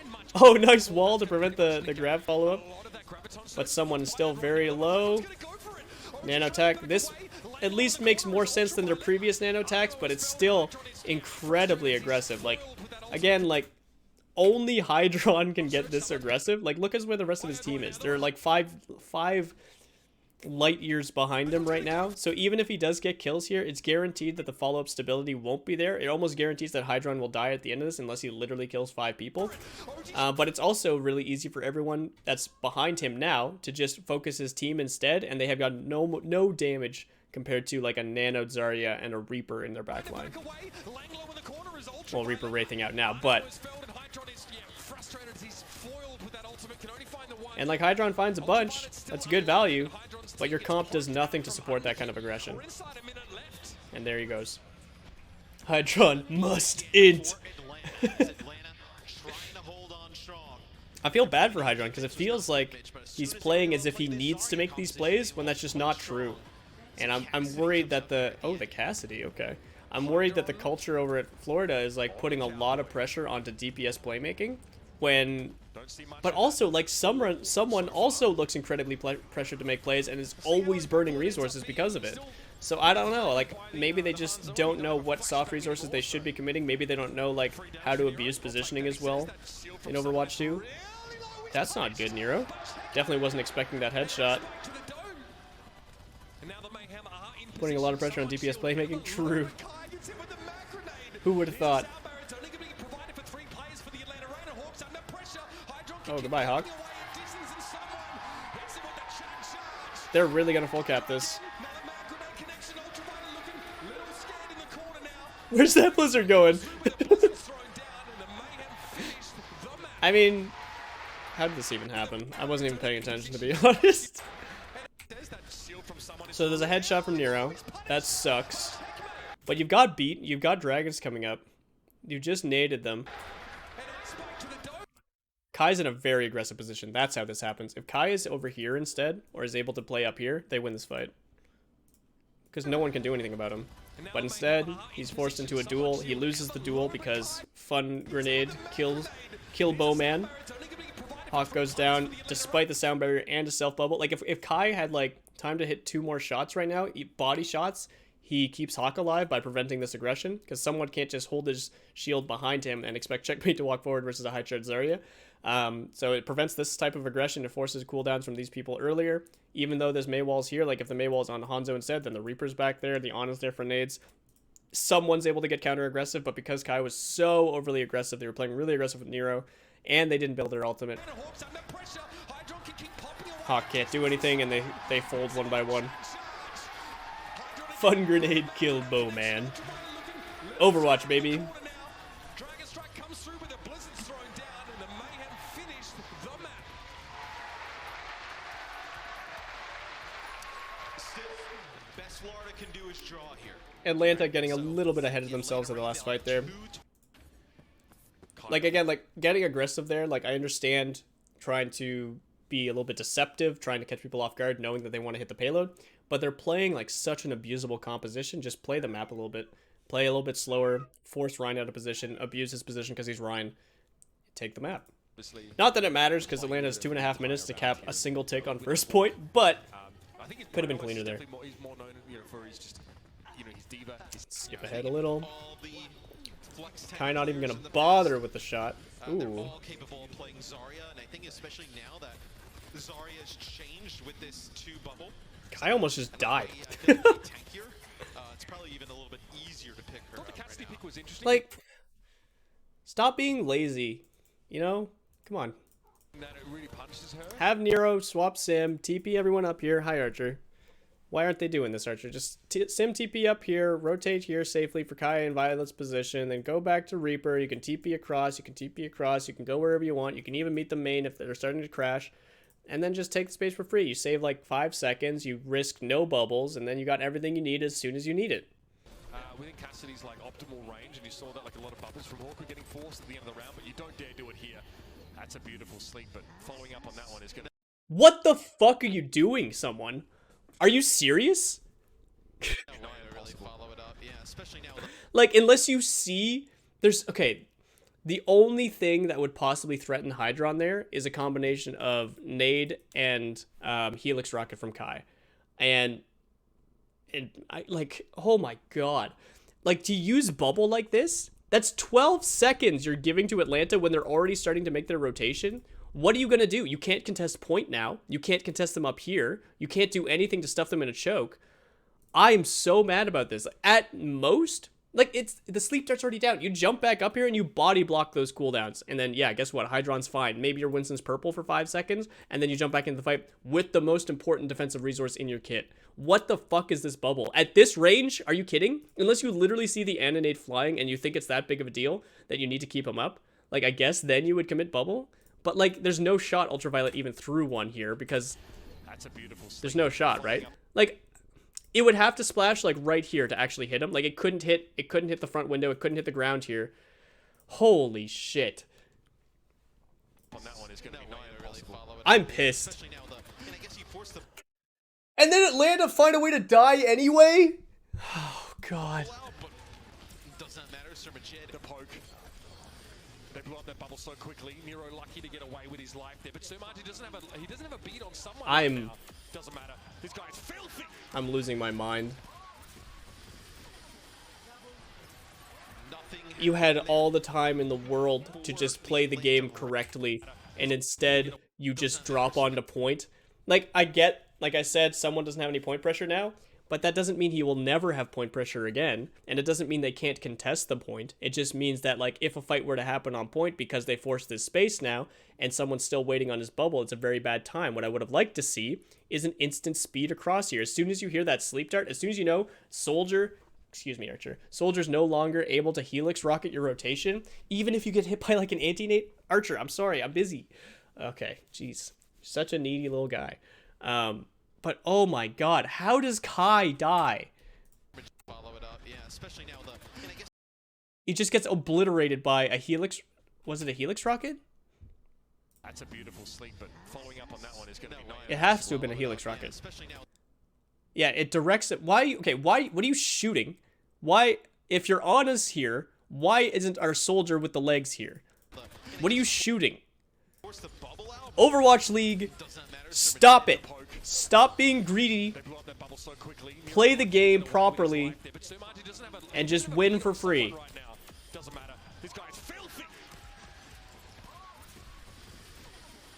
That was disgusting. That was awful, and I hate it. Oh. In terms of their time, nobody close to really anything at this moment. Maybe you're building up towards this Nano of ultraviolet. All right, what are we trying now, Atlanta? You've used half your time. Nero's gonna have to close the gap, right? Like a TP. We're gonna run it down main. Cool. Fuck you, Tickety. Hey, thank you for the follow, Heinz Foreman. Heinz Foreman. Daring people to challenge. Only one tick. Remember, that's all the Atlanta Reign needs. So this is dicey already. Someone, how do you? So it's kind of okay that Hydron gives up his high ground position here and rotates back main because they still have checkmate to be flexible in terms of vertical positioning and getting past Hawk's area of influence. But I don't understand why he had to give up this space still. I don't understand why he can't play here and develop this way. Because all this is doing, again, like, because checkmate's here especially, the only person in their LOS is Hawk right now, and you know Atlanta's planning an aggressive bubble play right now, or trying to build a Nano and then playing for a Nano Reaper play. They force bubble, they trade for Zarya bubble, they trade for Wraith, they Nano Zarya, like, they're just walking in a straight line and everyone from Florida's dying. Great. Great Overwatch, high level plays. I don't understand what anyone was doing there on that first fight. I don't understand what Atlanta did there, and then they did nothing again, but this time it worked. I don't know what to say about that game. That was awful. That looked disgusting. It was, I mean, it was a free win for Atlanta, and I'm not impressed with Florida at all. But like, they played that so lazily on their first attack and so optimistically for no reason when the game was handed to them, and they still lost that first fight for no reason. Ugh. Your new sub sound. Just win. Alright, here, let's open that up. What is this, Gobi? How dumb do I sound? What are you shooting? Overwatch League, stop it. Stop being greedy. Play the game properly and just win for free. What are you shooting? Obviously, it's not that simple. And I'm mean because it's funny, number one, but also because these players can and do better on a regular basis. I know how good these players are, and I know what they're capable of, so this is why I want to be mean to them, because there's no excuses for stuff like this, especially in tournament. So one of the things you learn in sport, one of the things you learn when you're competing in sport, at least something I learned when I was competing in badminton, we're back to badminton, boys, get ready, is that when you're playing in tournament, one of the most important things is like your stamina. And obviously this is probably a little bit more important for physical sports compared to esports, but that's also true of like your mental stamina.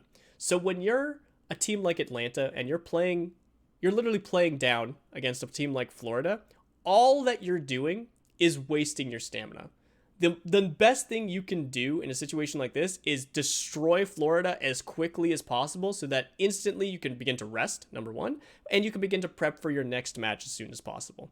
This is a lot of stuff all at once, but like there's so much that goes into a tournament day mentally and physically, and like fatigue is such a real thing. Not only is there like a ton of adrenaline that goes, especially at a live event like this, whenever you go on stage, so you want to be able to mentally and physically reset from that as soon as possible and as quickly as possible.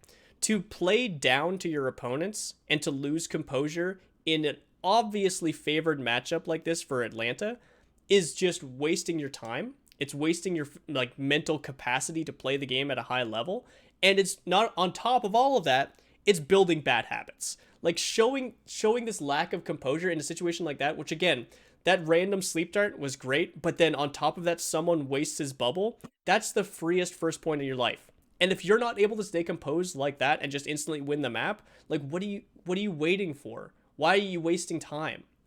And I'm just mad to see teams compete like this, again, because I know they're so much better than that. I know Atlanta's better than that, even though I don't think Atlanta's like the best structured team and stuff like that. That is such an obvious situation on how you take advantage of that, and they just dropped and touched point, and Kai died because he didn't want to cross right away. Like, you just don't do that. You don't play like that. It's not that it's like unprofessional or anything like that, but it's actually like it's detrimental to your ability to play the game at a high level, and I hate to see that kind of behavior in any level of competition, but especially in tournament play where you're playing match after match after match, and every match is do or die. It's too long for Soldier, right? To really have. Anyway, what's your favorite game of the kickoff clash so far? Not this one. I haven't analyzed all of them. This is literally like the second game. So I liked the Shock Washington game a lot more than this, even though I had a lot to criticize there too. But yeah, I don't know. It's always fun watching the Glads play because they look like a professional. They're the professional organization TM, right? So I really enjoyed watching the finals, even though it was a 4-0 sweep. The Glads put on a show, and it's nice. Maybe not for everyone, but it's nice to see Fuel be actually challenged and have their trump card beaten, essentially. Ooh, nice try, Hydron. Good shield from OG. Unfortunately, this is the extent of what Brig does in this composition for the most part. That and like stops someone from I mean, someone's not going to go hyper aggressive in this matchup anyway, but it stops him from doing that on the attacking side. But yeah, blocking sightlines from the enemy Widow to Urana is actually like one of the best uses of Brig shield here. You just want to take safe angles here if you're defending because. Whew. Okay, I got to cool down after that last map, man. Then it's on you. Glacial pace early. Trying to find an angle in this. Gibraltar looks like to be the one map that plays almost exactly the same in Overwatch 2 compared to Overwatch 1 for me.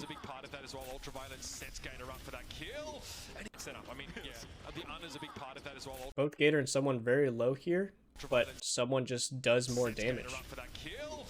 Okay, now there was someone there helping him as well. Although the nade was just coming through from Ultraviolet, but Hydron shuts that down quick as well. Nice hold so far from Florida.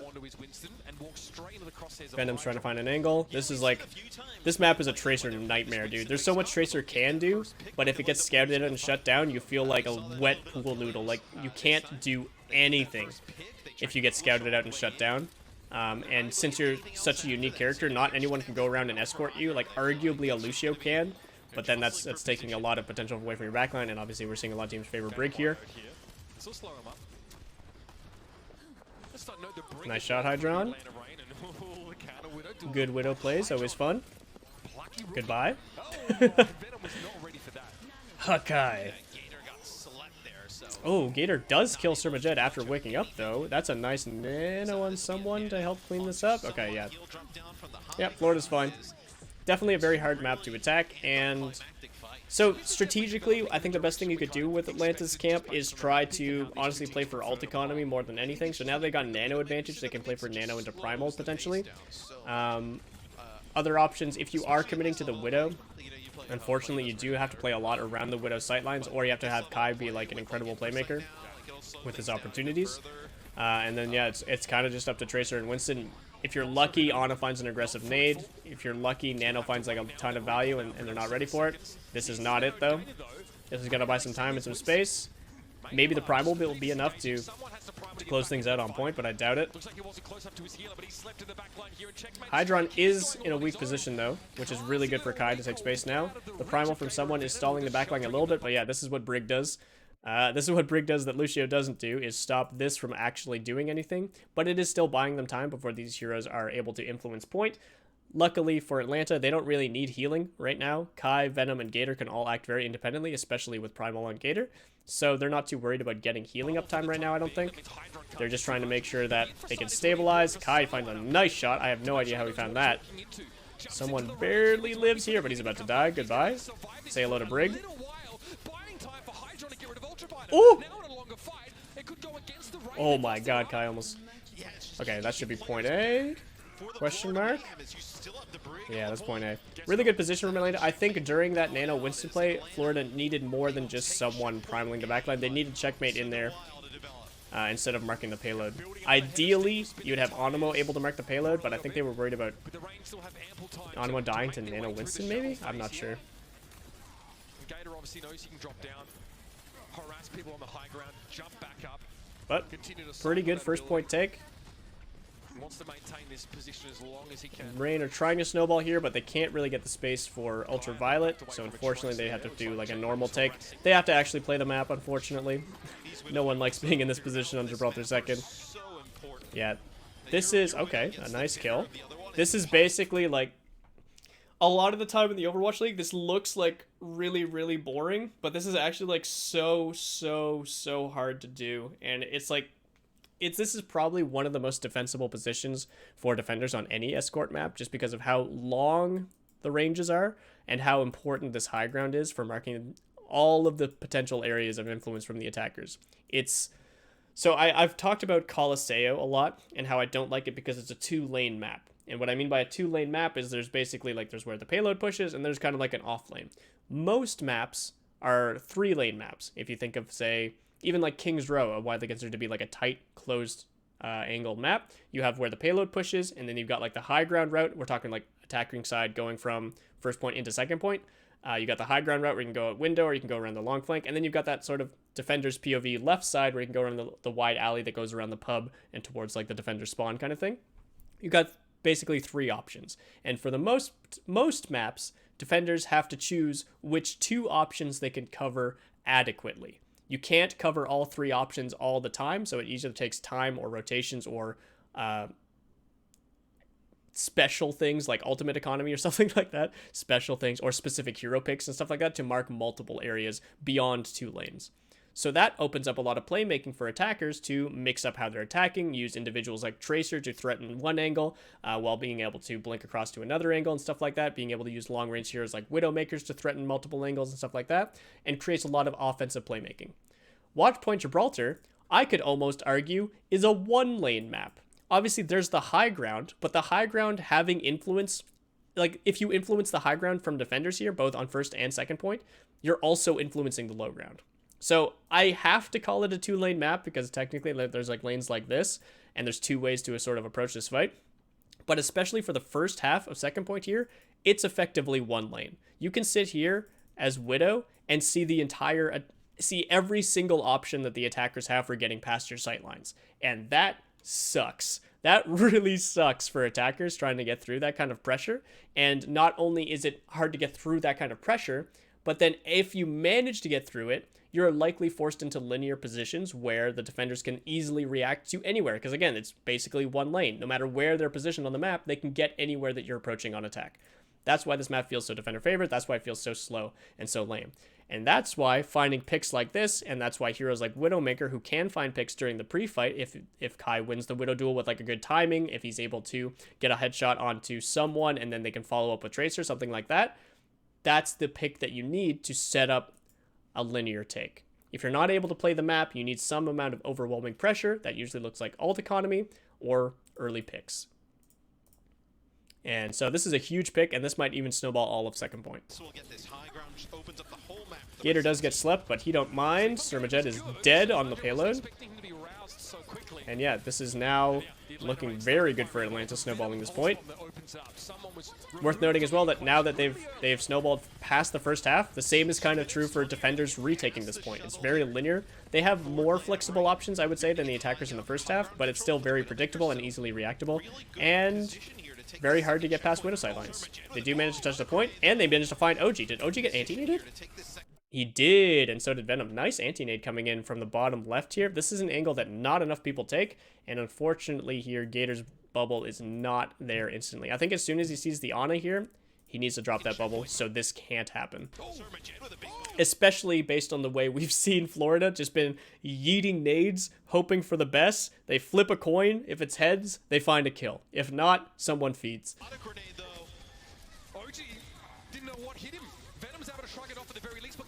Nice sleep. Surmajed doing a lot right now. They might actually be able to turn this if Gator dies. Oh, but Kai will go down here. Sniper Monkey? Nope. Committing a jump. Someone not confident in his Sniper Monkey skills, and that unfortunately was enough. Kai getting those kills was huge. Someone doing a good job as best he can. He did a really good job getting in and following up that nade. But again, like, I don't think that's a guaranteed. I don't think that was big enough only killing OG there, especially with... Actually, Atlanta didn't even use ultimates there. That's insane to me. I thought for sure that... I mean, Kai getting 2 headshots or getting 2 kills, I guess, is just as good as any ultimate. Who's the best Widow so far, in my opinion? That's a hard one, because we haven't seen every matchup, but I think there's an argument to be made for MN3 in the East, and there's definitely still an argument to be made for Happy. But then there's also, like, every Widow in the game feels kind of insane sometimes. Kai right now is putting on a show. He's not usually in contention for a top Widow in the league, but he's obviously no slouch. Hydron up there as well, but again, not usually in the conversation for top Widow. It's hard to say. I would need to see like Western and Eastern Widows face off more often. But I would say probably right now MN3. I don't know if it's going to go that way for Florida. He's not going to miss those shots. I mean, look at the one that he hit on the Hydron. Venom again getting really aggressive angles. This is now where the map starts to open up into actually 2 lanes, because you can hit this flank that Venom's hitting. Actually kind of into 3 lanes, because you can hit this flank where Venom's hitting right now, and there's also this kind of like wide angle here where you can also pressure a lot as Tracer. So Tracer finding a lot more value now, and that's going to benefit Venom more than Checkmate, I think, based on what we've seen so far in the duel, especially when Checkmate kills himself. Gator buying all the time in the world for his backline to set up. This is really, really, really good. Someone forced a point, gets obliterated. Yeah, they got no chance of retaking this now. Venom is farming. Onimo is just doing his best to stay alive. But yeah, there's not nearly enough damage here, especially with Kai uncontested. Gator does go down. I don't think that matters, yeah. Really good snowball. After they broke that first half of second point, it was really one-sided map. So well done by them. Ons is...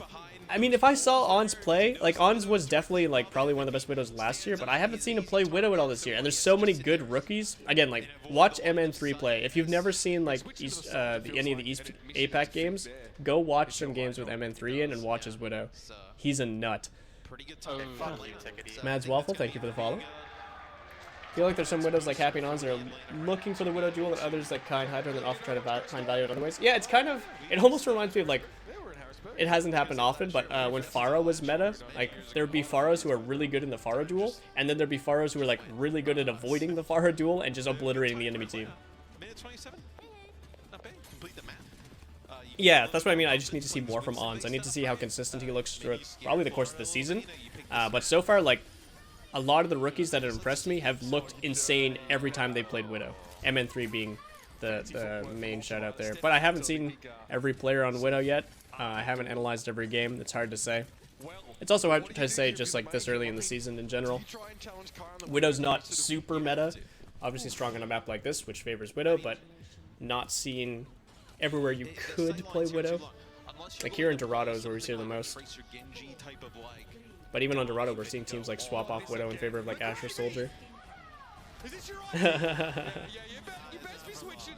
This is what we were doing in our scrims on Pabst, trying to do the old school. I think you could make this cooler. The way I would love to see this play out. So like, you know what Glads did on Dorado the other day when they were attacking, I think, was it versus Atlanta? I think it was versus Atlanta, because I remember Kai typing in chat where they TP'd like close. Instead of doing the standard TP that literally everyone in the league does now, they TP'd close and just instantly dive the top left from attacker POV. That was super cool. I would love to see a sim TP right here with like a Hog or an Orisa or even like a Reinhardt, and you just like speed into them right here, because everyone scouts from here. Everyone. You saw Gator, everyone does it. If you did this with like an Orisa, you javelin them into this room and then you speed into them and like hit them with the meat grinder from Orisa, I want to see that happen. What's the objective here? We also have the brick for Anima. Or I mean, Hog would work too, obviously, with the hook potential. Characters that can close that gap. Otherwise, we talked about but I think that would be really cute. And then if you are playing a Widow, which Florida is not right now, you could snowball a lot of space off of that. So what are your options? So we're opting for Checkmate Genji, Hydron, Tracer here. I think you kind of need a Tracer on Gibraltar. You need a lot of low ground presence while being able to threaten high ground, which Tracer can kind of uniquely do when they're not shot in the head by Kai. Sumron finds 2 though in response. I don't know, how does... Where is the backline playing? So the whip shot missed from OG. 10k fine. And then he just lands on Ultraviolet. Was Ultraviolet purple? Or was that just a 100-0 burst? Like he was purple. Okay, so nice nade hits from Surma Jed. They both nade each other, but obviously this lands more importantly for someone. And then, yeah, and when you're naded there, I mean, 100% on OG not hitting the whip shot. Unfortunately, I'm sorry, OG. I love you, but needed to hit that. No excuse. But even if that does hit, I think you're still back up into server here. Getting naded as Ana here is scary. And then, yeah, OG committed to that position because he thought his Ana would be able to survive. If he had hit the whip shot, maybe she would have been able to. But Both of them needed to commit into server there. Charging a bit of ult charge there. One more shot might have killed him there, actually. Kai getting spicy. Superjet seems like a god for hitting all these nades. Again, he's throwing a lot of them. They're doing a lot of these all-in dives. This is kind of a case of this. This is looking a little bit cleaner than what we saw in King's Row, at least, where they're just like yeeting a nade, someone's jumping in, Hydron's in at the same time, and either the nade hits and they find an instant kill and they can snowball off that, or the nade doesn't hit, it hits a bubble, it misses the target, they rotate out of it, and then someone's and Hydron are still committed. Hydron can recall out. Someone half the time kind of dies. We saw it a lot on Ilios. More burst damage with this kind of a composition, right? But yeah, Surmajet obviously very strong on a player. Definitely on a lot of good priority forced by him, being able to find those nades. There's a good one onto someone, actually. And the counter nade from Surmajet looks like it should hit everyone up here. This is their nade. And it... Wait, no, that's... Wait, what? That was Surmajet's nade, right?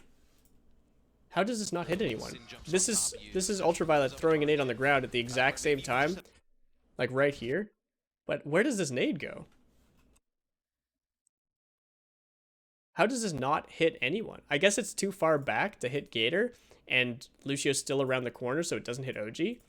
That is such unlucky timing, because that looked like it should have hit everyone. That's crazy. It looks like it just disappears, to be honest.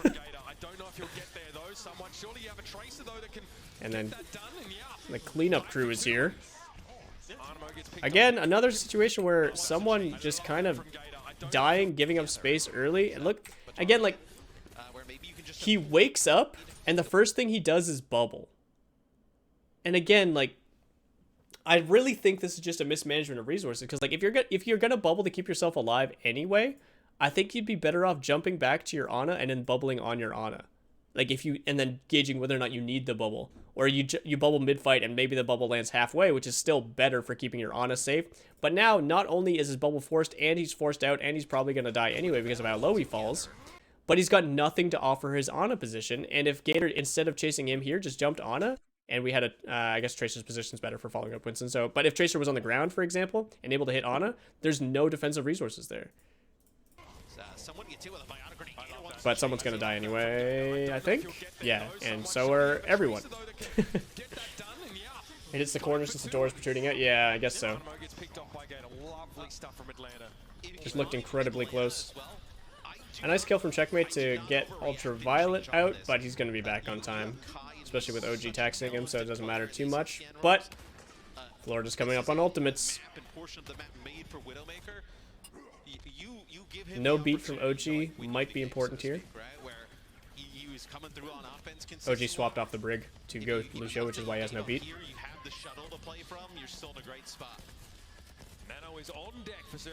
Ooh, Hydron going down early. That's awkward. He just ate damage. He ate 2 darts and probably a tick of damage from somewhere else and just went down. We take those.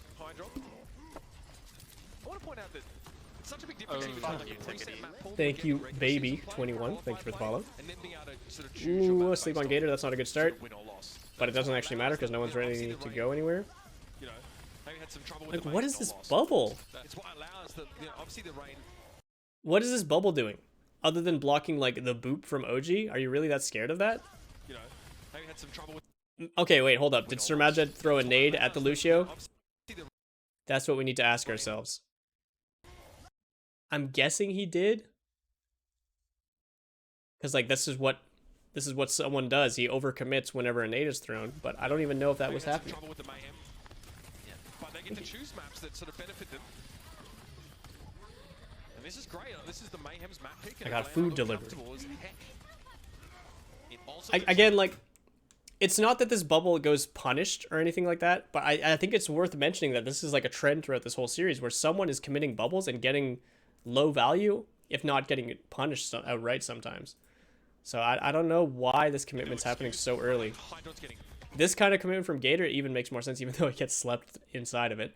But like, he's clearly denying sight lines, not this side, from Surmajet and from Onimo to be able to follow up this fight over here. So even though someone's committing his bubble aggressively this time, Gator's bubble is shutting down that aggressive window from the backline. Ruined. Yeah. And actually, If you lose, Surmajet doesn't die. Never mind. you lose the series. Checkmate might though. You lost 3 maps you selected. Yep. Anima goes down. Yeah, like not finding a way in there when you're running the Genji without finding like a deep dive. You can tell how they've just got It's hard. just nothing in these last few fights. Every ultimate on the board now for Florida, and still no beat from OG, but he's cutting close. I think you go in with a nano blade here and just make sure that Gator can get past, like they can get past Gator. There's a big thing that shuts down the nano blade here is the primal, or sleep dart obviously, but should be able to outplay that. Could ruin everything. They nano Gator in aggressively, but Hydron takes out ultraviolet. That's massive. Yeah, he's trying to chase out checkmate so he can't set up the blade, so they have time to build a beat. But they did not find the blade at all, and instead they lose their Ana, and now they lose Widow. Revenge. All right, this fight should be over. They might not even need nano blade. They're probably gonna try and save it. If they have to use anything, they should be okay nanoing the Winston if they need to, or dry nanoing the Genji, but they shouldn't need anything. Yeah, they're good. And now this is really good for Florida, being able to potentially snowball this space, especially with Gator dead. They need to take top right now and be able to force Kai out of position. Tracer on payload's not bad. Yeah, you just deny all the space from Kai, and then you can set up a really deep nano blade. I don't know if I want to commit there, someone. Okay, he's okay. Never mind. He does force the nade out, but he does primal. This is such an early primal, too. Like, all this space, like, this space is relatively free anyway. Good marking from Animo to keep that Tracer off his Anum. But, like, where Winston's committing right now, I don't know. I don't know where Checkmate is the problem right now. If Winston and Checkmate are committing together, it's fine, but I just don't see Checkmate in the fight. Got one person on payload. I think that's still Hydron Tracer. Okay, never mind. Someone gets a kill with his primal solo, so who needs Checkmate? Checkmate's killing someone else across the map. Okay, I don't know what's happening, but Florida's just rolling over Atlanta right now. I don't know why these fights are starting or how they're happening, but, I mean, good job, Florida. Again, like, only primal committed there is massive for all of second point. That's insane.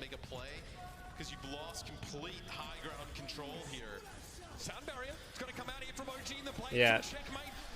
This is now easy cleanup. It's really good that they got the sound barrier out as well. Pulse bomb is whatever. No beat from OG now means, like, drier resources, like an all-in from Rally, or if they build another nano before beat, which they should be able to do, they can do a dry nano and expect more value from it. Hydron swapping now to the Soldier off of the Tracer. Kai doing the same thing off the Widow. I guess he did that last fight. I was just kidding, he's back on the Widow.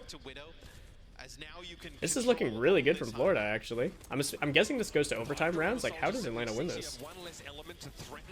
Surmajed gets nothing. Okay, he's alive. Someone committing. Checkmate looking aggressively, but getting marked. This is creating a lot of space, at least. They've got the corner now. They need to force Gator out, though. He's almost got Primal as well. Ultraviolet's got Nano for him, too. Yeah, Hydron real. Oh, okay. Gator jumping out. They're trying to play really heavily into Kai sight lines, which makes this awkward, but Hydron could rotate right side here with Ana even, I think. Good mark. Okay, defensive rally used. They're going back in.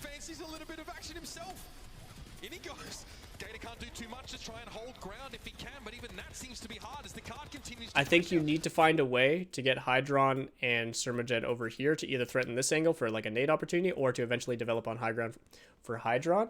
I think if you stay linear too much like here, Kai's just going to eventually find value once the Winstons get kicked out, or Venom's going to find a way to take control of this space and then just find a way onto Surmajed. Neither of these you want if you're Florida, obviously. But Gator with Primal maybe prevents them from doing that. Let's see. Venom going down is a good look for Florida. Kai answers on Checkmate with a headshot. Well done. Yeah, Hydron, you can't be on the cart.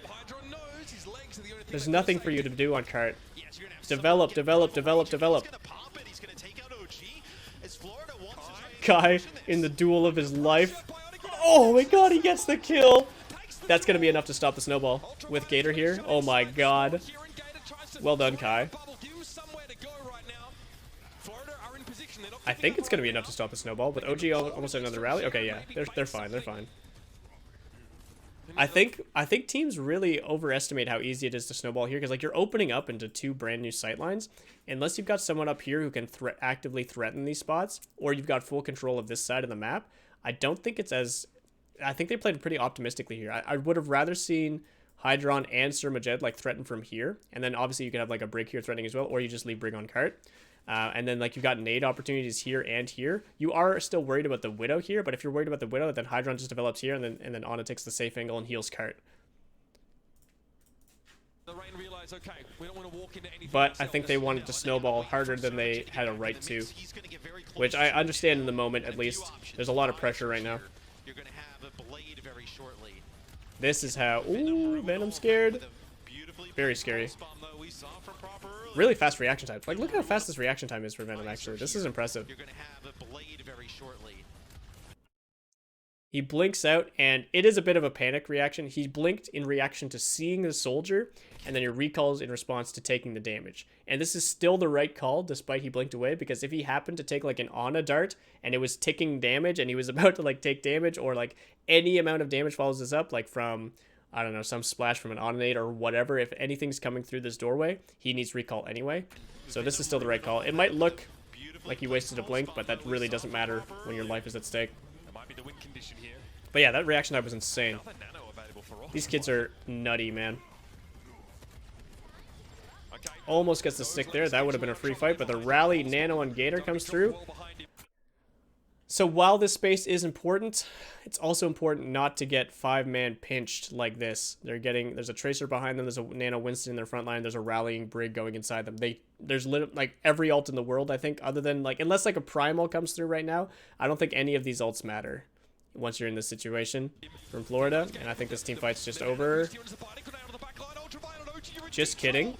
Checkmate finds Ultraviolet, but okay, everyone still dies. And yeah, again, like in this position with spawn advantage so strong for Atlanta, trade kills will never go Florida's way unless they trade like 4 for 1. Very big clutch play. But also, again, like Florida's position there was very, very exploitable, and they had literally the perfect ultimates to do it with Nano, Rally, and Primal. Even though they've got like a Widow who does nothing in that room, it doesn't matter. A single pick here guarantees the fight for Atlanta, so that's why Kai's so aggressive. It also slows Florida's roll, meaning their approach will be a little bit more predictable. Onimo has the rally, but will that be enough to find anything on point? Maybe?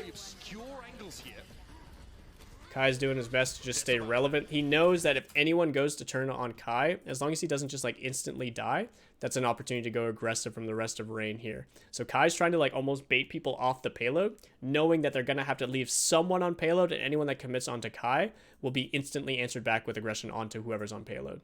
So best thing Flora could do is send someone like only Checkmate to contest Widow, but then that they're just matched by OG as well over here. This is like really strong positioning actually from Atlanta. They're baiting so many things that could be easily capitalized on. Like if they go aggressive onto Venom over here, then Winston drops on them. If they go aggressive onto Kai here, then OG's right there.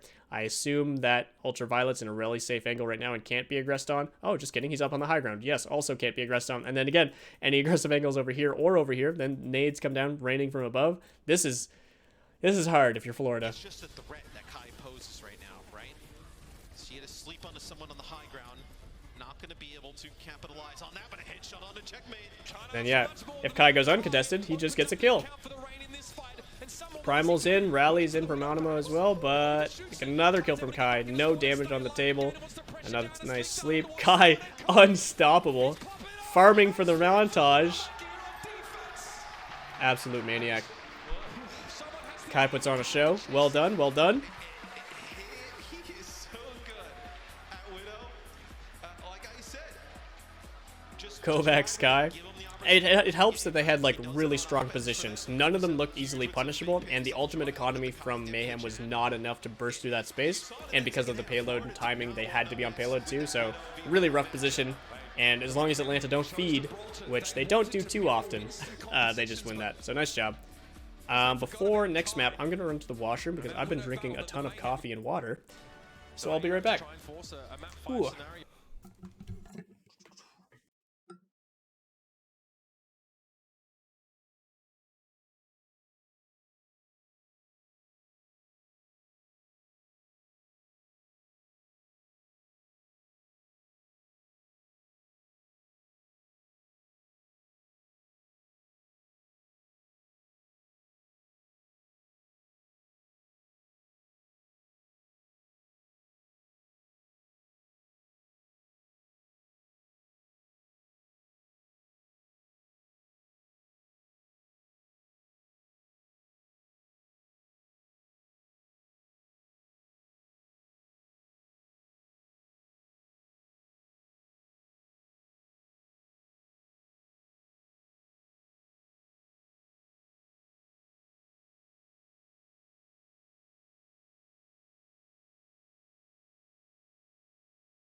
All right, we're back.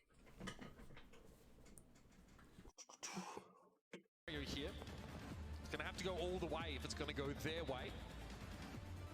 I wouldn't be too shocked to see a comp that sort of looks like this. I wonder about the Hanzo, I guess. You guys like my chair? This chair's actually insane. You're gonna see the Reaper. Yeah, you're gonna see the Reaper. So Herman Miller, man. play, you'll play these Game changer. 76. All right, we are on New Queen Street, and we have... I don't like that teams are doing this. I hope it doesn't become a thing. I think the biggest strength of Zarya is her ability to... And people have talked about this endlessly, so I'm just going to be brief about it. But it's her ability to support aggressive DPS playmaking with her double ally bubble, right? So when you're playing neutral, you're playing neutral heavy range-based heroes like these, and you can set up things like double angle setups. What does Zarya do for this composition that any other tank wouldn't do better? Something that Sigma would do better by holding out a longer angle. Something that Doomfist would do better by disrupting more and creating attention and longer uptime. Something that Winston would do by shutting down offensive angles and again buying more uptime aggressively.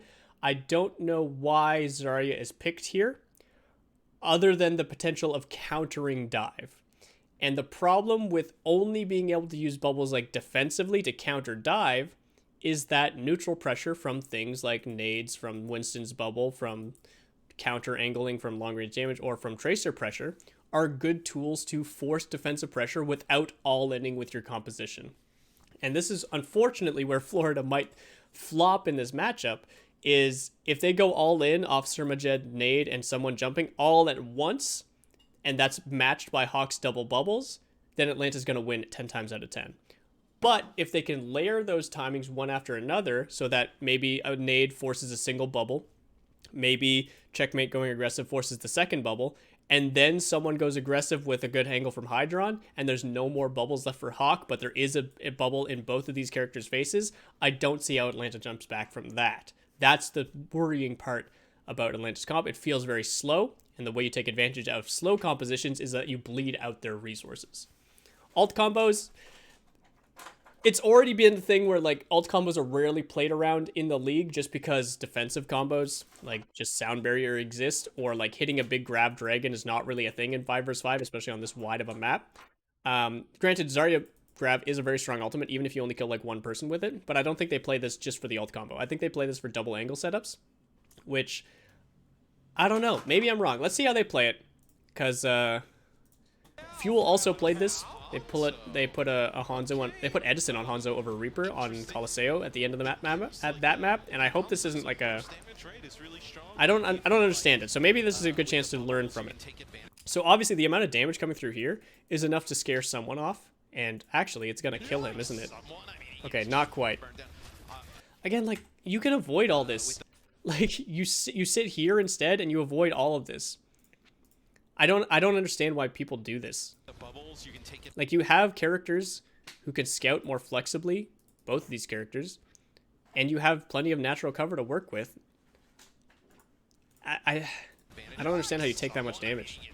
And you know physically how he ate a headshot from Nero's bow, but like I don't see the reasoning behind taking that much damage. Like what they're thinking about when they take that much damage. Like set up like crossfire type scenarios. It's interesting. Look. Okay, Nero just finds a headshot. That's one way. But now, like, yeah, like when they're getting jumped on, I don't even. Okay, does someone doesn't have his bubble? Like, this extended fight should still be better for Florida's composition, even with someone dead here. Checkmate and Hydron can do more with less once resources have been traded initially. So this is still a good, decent first fight. Another bubble used from Hawk here. Hawk dies. Right? Yeah, Hawk dies. Yeah, the longer the fights go, the worse it is, because unless you can make it last long enough for bubbles to come back for Hawk. All right, now like you're really playing Hanzo just for that first fight angle. Like unless you're expecting Florida, if you're expecting Florida to roll out on a Zarya comp, which they have not shown all game at all, then maybe like the Hanzo is like a counter to the enemy Zarya Reaper, because you can just pressure out the enemy Zarya better with range damage rather than over aggression from Reaper. But yeah, like you just swap Reaper here because it's better. I don't understand. I don't think it's worth even first fight there, even if the sightlines are decent. Little pick there from Nero, but it's crazy that it takes more than killing an Ana to win the fight there. So, back to the drawing board. This is the safer pick. Like, if you're trying to punish the tanks and whatnot, safer than the Hanzo. Reaper with his lifesteal, the ability to bubble, gain the... Matt spreading misinformation here. Listening one more time. This is the safer pick. Like, if you're trying to punish the tanks and whatnot, safer than the Hanzo. Arguably safer. At an individual level, yes, because he's got Wraith. But if you're looking to punish tanks, if you're looking to punish someone, I think Hanzo is why they pick, is what they do to punish someone from range damage, because there's nothing Winston can do about that. You're not picking Nero Reaper so that you can get a, so that you can punish someone when he jumps in. You're picking Nero Reaper so you can have an offensive threat yourself, so that you can create punishment opportunities from your other DPS Kai and from Hawk and from Ultraviolet. You play this to be as aggressive as possible, not to play a punishment hero. Reaper with his lifesteal, the ability to bubble, gain the Zarya charge. What are your thoughts on the Shock? I think they looked really good until they faced a better team. So I think they have, I think they played a little bit scripted is the word I would use, where they played a little bit too predictable in their game plan of going second. And I think that limits their in-game decision making. Oh, goodbye, Hawk. Oh, just kidding. That bubble lasts 5 years. Unless that was like a second bubble. Hydron finds Nero. Again, the longer these fights last, even if they don't land that pulse bomb, the better it is for Florida. Attack Visor with Nano especially good in the mid-fight. Good rotation from Atlanta's backline, but it's not going to be enough to save them. No, bubble lasts 5 years? Okay, fair enough. Is Widow not played a lot right now? Widow's map dependent. She's good, but she's exploitable. A map like this, you'd think the sightlines are really good for Widow, but because of how easy it is to rotate around the map, because of its like flanky nature with all these different lanes, makes it really hard to play Widow in a stable way. So Soldier's typically the pick. Versus a map like Gibraltar, where there's not many rotation angles and there's still long sightlines that are abusable, even Dorado as well, especially first point, you can get away with the Widow. Yeah, anyone dying from Florida's side when they're trying to push is always going to make it hard. Like, in order to actually cap the point, you need a very clean teamfight win. You're right. They gotta grab here. Okay, I was gonna say grab those supports. Hell yeah. Even through sound barrier, yeah, they get at least one. That's not bad. They got the attack visor from Kai now, and they dumped everything into stabilizing that grab. But oh, Hydron here, I think kills Kai. So close. Oh, the beat doesn't hit him. Who wins? Hydron wins. But overall, good fight from Atlanta. This should get them some progress, but they're going to have to back off this team fight unless they go for an aggressive ult play off Nero, because they don't have Kai just yet. Kai's not going to have a strong position for this neutral fight, and they should be able to engage safely. So I think what Atlanta's going to do is they're going to favor this side and hope to develop Kai this way, and then try to bait them onto the payload here, and then they can wrap this way, or they go aggressive this way with like a Nero Blossom play, or even like inside here if they want to get hyper aggressive, if that is if the backline take this space from Florida. So let's see. I should just start pausing and like drawing every time there's an overhead, because it happens so rarely. I need to use those opportunities.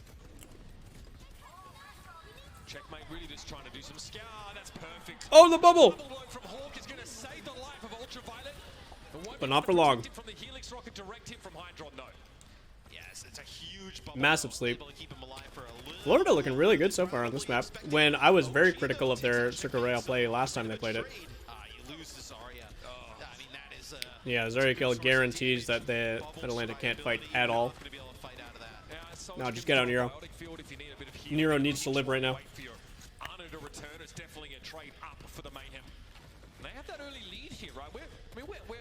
Florida would love to be able to cap here, but most importantly, they can't give up a team fight wipe. So they're going to just reset around this corner. I would love to see, again, like, this is a situation where Florida's playstyle of, like, favoring this room should happen. Like, this is the timing when it should happen. Leave someone to push Kurt, put everyone else in here. Maybe even Tracer, or you put Tracer and Kurt and you put Winston here instead. And then if they go to Kart, you wrap around behind them, and then you jump on them with the Winston. If they try to force you out, you get either counter rotate, and then you start pulling the Kart, and they're forced out of a choke. Or if they end up stalling out, great. You're burning time when you have advantage. And I think, again, because they don't have a massive ult economy lead, they do have nano attack visor, so maybe they want to set up a more aggressive play than just holding here. That's, I guess, so the way you'd burst through the space around this corner if you're Florida is with like really strong setups or really aggressive ult usage, which I don't think just nano attack will be enough, but they don't have beat, so maybe it will be. It's just going to be hard. They need to burn through bubbles first. There's one. Hydron is on the aggressive flank. They're going for the nano attack play. Oh, but it's so forced. Oh, and no one's there. And he's not in LOS for nano even. Yeah, free rotation from Atlanta because Florida weren't controlling that space. But they did the thing I was talking about. They gave up the payload, and now they're able to force them through a choke point if they want to retake. And not only through a choke point, through into a nano attack visor. This is actually really good from Florida. I don't know if they were expecting this 5-man rotation from Atlanta, but Atlanta showed their hand a little bit too early, and then the rotation from Animo and Surma Jet I think is coming now this way. If they can get behind here and take like Atlanta's side, all 5 people are here and they don't have a tracer player to control off angles. This is actually a really strong setup for Florida. They should be able to cap this with the nano attack visor. Where's the nano attack visor? Is he dead? Is Hydron dead? Okay. So close. So like I said, they need to force through the bubbles, but they know bubbles are coming to retake the point anyway. I think you nano attack visor like almost right here after you see that first bubble. If you nano attack visor right now, you guarantee the point cap. But like this was an opportunity. If they had TP'd onto Hydron instead, he'd be forced inside this room. He would get the nano attack visor, but then Nero would just like stabilize off of that, and they wouldn't have the aggressive angles, and Zarya would be able to contest the point, and they'd be able to do something with their next bubble. But Nero forces the Wraith first, and then, yeah. I mean, if you're doing this onto Hydron, like, I think you just shoot him instead. Like, it's a one-man Death Blossom. You do more damage with your shotguns. Yeah. A winnable potential play from Atlanta there, but I think they misaggressed with their Reaper. But really strong setup and really good play from Florida. Although I think they could have executed slightly sooner. And now they can play their stall game. Now they can play for just strong setups for the rest of the map, basically, especially with the spawn advantage. Yeah, they just play for a neutral fight. I'd like to see them play inside that room again. Even though they're going up against Zarya Reaper, like, force them to commit bubbles to get you out of there. And then wrap around them. But instead they're playing for the... I hate this. This is a good fight. First fight. But if you just prioritize this side of the map, you've got so many more options for your soldier. And, like... the range doesn't matter that much when you've got like mid control and you've got like bottom control here and you're playing around bubble timings anyway. Like the neutral pressure from soldier up here from Hydron shouldn't matter too much. The most you're going to get from this is maybe a nade opportunity once the robot's directly underneath you. But Florida's looking to start a fight before they push the robot that far. Or not Florida, Rain.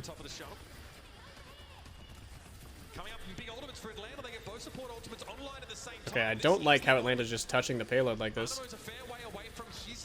Just rotate. Everyone, rotate up here. If they collapse on the payload, you can collapse with a bubble. And then if not, you can go and you can threaten backline with a Reaper TP.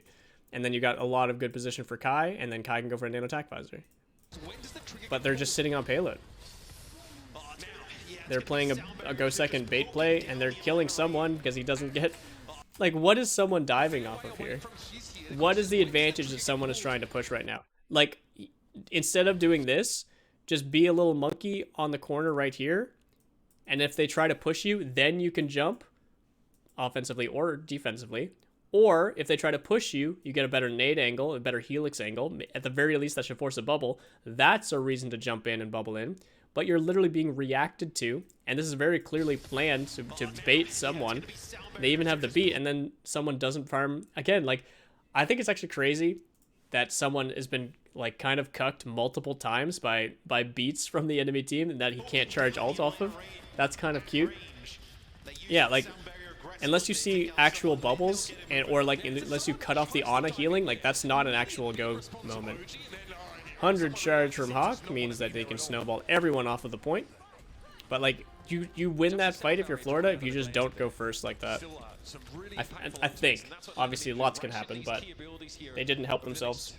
Yeah, I mean, this is definitely not over, right? Nano, grab, tack visor, all available for the Atlanta Rain, and they're not that far behind. What? Another fight? You know, you see where this next fight's going to take place. Florida does want to give up that high ground. Another fight, and you're in the lead.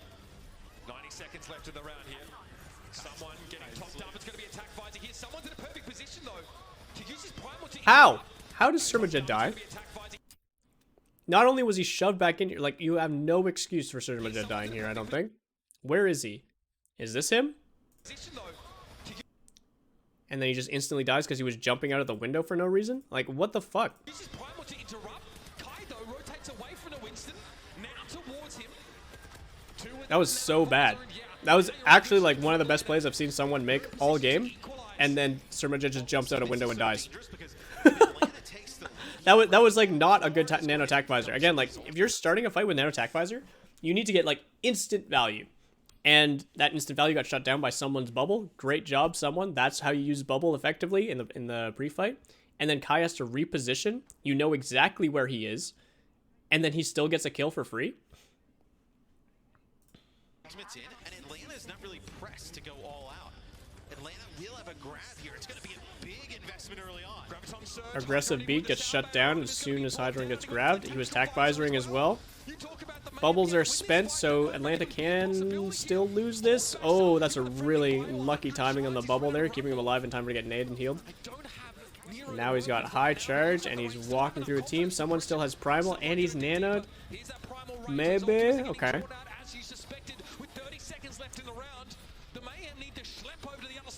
Both teams are at equal progression right now. We are tied in terms of distance pushed. So the bot will go all So anyone who's able to push past now will win the game. As it is, what do you know about this situation? It is very rare. You can't tie this though. Oh dear. All right, front spawn there for the rain. Now denied. Both teams 57.18 meters. So even if they get off payload, if everyone gets off payload, it will be a draw, right? I believe it will stay in OT as long as either team has somebody on the bot. That's big. Dead Blossom cut short by Nero. The pulse. This is just a death match. People are falling left and right. There's very little coordination that I'm seeing right now. People are all over the place. Kills going back and forth. So far favoring Atlanta though. Oh, definitely favoring Atlanta now. Something interesting is that Florida shouldn't push the bot here if they want to maximize their chance to not lose. Except they have to. Unless they want to draw it. Okay, so like if they got off the payload there, they could have drawn the map and then guarantee the next map, which not a bad idea actually, considering how disadvantageous pushing the bot is. Or they should have like left the bot at neutral. As soon as Atlanta comes to contest, they play for space and make Atlanta be the overtime team. But then the same thing happens in that Atlanta could just get off the payload and let it be a draw as well. Yeah, it does keep them in the series, that's true. Just has to push past this checkpoint. Someone's going to get brought down here. This has gone wrong for the Florida Mayhem, and they're going to get shut off. And then it says the Florida Mayhems. Make it happen. Well, we'll have to get a clarification. It does say that. Everyone in the entire room is confused. Everyone is silent. Everyone's typing in match chat. Confused over who won. They're all typing, oh, we won, who won? No, they didn't. There's literally no chance of them winning. They're going to be told that. We know that before they do. Okay. So it looks like in this build there is a visual bug on the end card. Gotcha. That's so funny. Winning, right, because the Atlanta Reign were on the bot. They had gotten the kills. They had trying to figure it out. It is confirmed an Atlanta Reign map and match win, ladies and gentlemen. Again, the bot only had to move a fraction of a meter in that overtime phase to give it to them. They're about to be informed that. Isn't it nice, everybody? To know some information before them, and there's a celebration. Oh my goodness, we are in uncharted territory, ladies. That's so funny. But the scoreboard says it all. That would be so stressful. Because there's been situations like that where teams have been confused. Not that egregious, but like teams that are confused in overtime. That's so funny. I feel like Hammond would be sick on that map. Only thing about Hammond is he's a lot more predictable than Doomfist. and Doomfist is already pretty abusable with stuff like Sleep Dart. So yeah. Well done, Atlanta. May I ask an owl-related question? Of course, Salem, hit me. But the biggest thing here was Atlanta's just the better team. I was not impressed with someone's Winston, unfortunately. I think they need to have better... I don't think it's his fault as a Winston player, necessarily, but I think it's a way that they're approaching pre-fights, and they're committing when it doesn't make sense. And it seems that they're lacking synchronicity and where everyone is ready to commit to deny space, and that's either an issue where they're not scouting the rotations fast enough and changing their setup appropriately to how Atlanta's approaching them, or it's that their communication is not there about timing and stuff like that.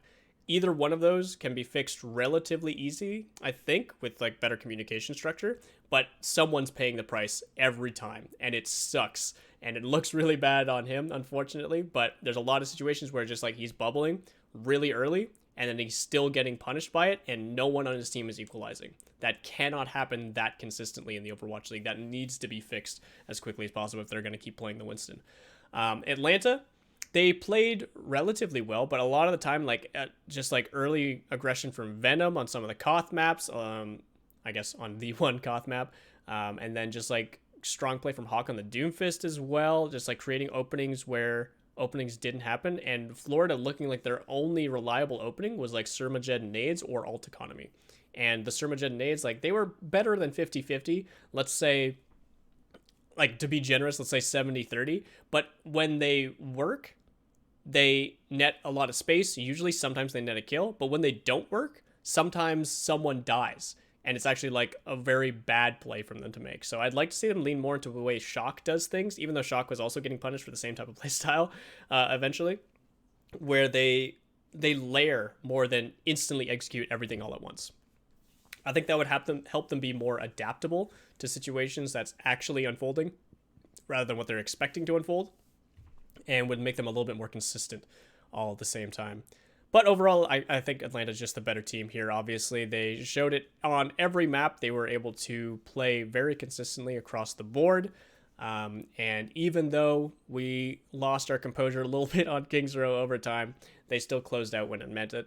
And yeah, they looked like they were struggling heavily there on push. And then, I don't know, they just started winning. I think Florida's pre-fight setups aggressively are a little bit too predictable, unfortunately. And even though they were snowballing Atlanta for a while, they couldn't close it out.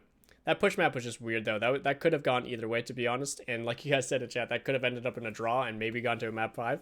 And maybe Florida wins the next Koth map. Who knows? But yeah, overall, this was just kind of Atlanta being the better team, from what I can tell, which is funny, seeing as they're the number 7 seed compared to Mayhem at the number 4.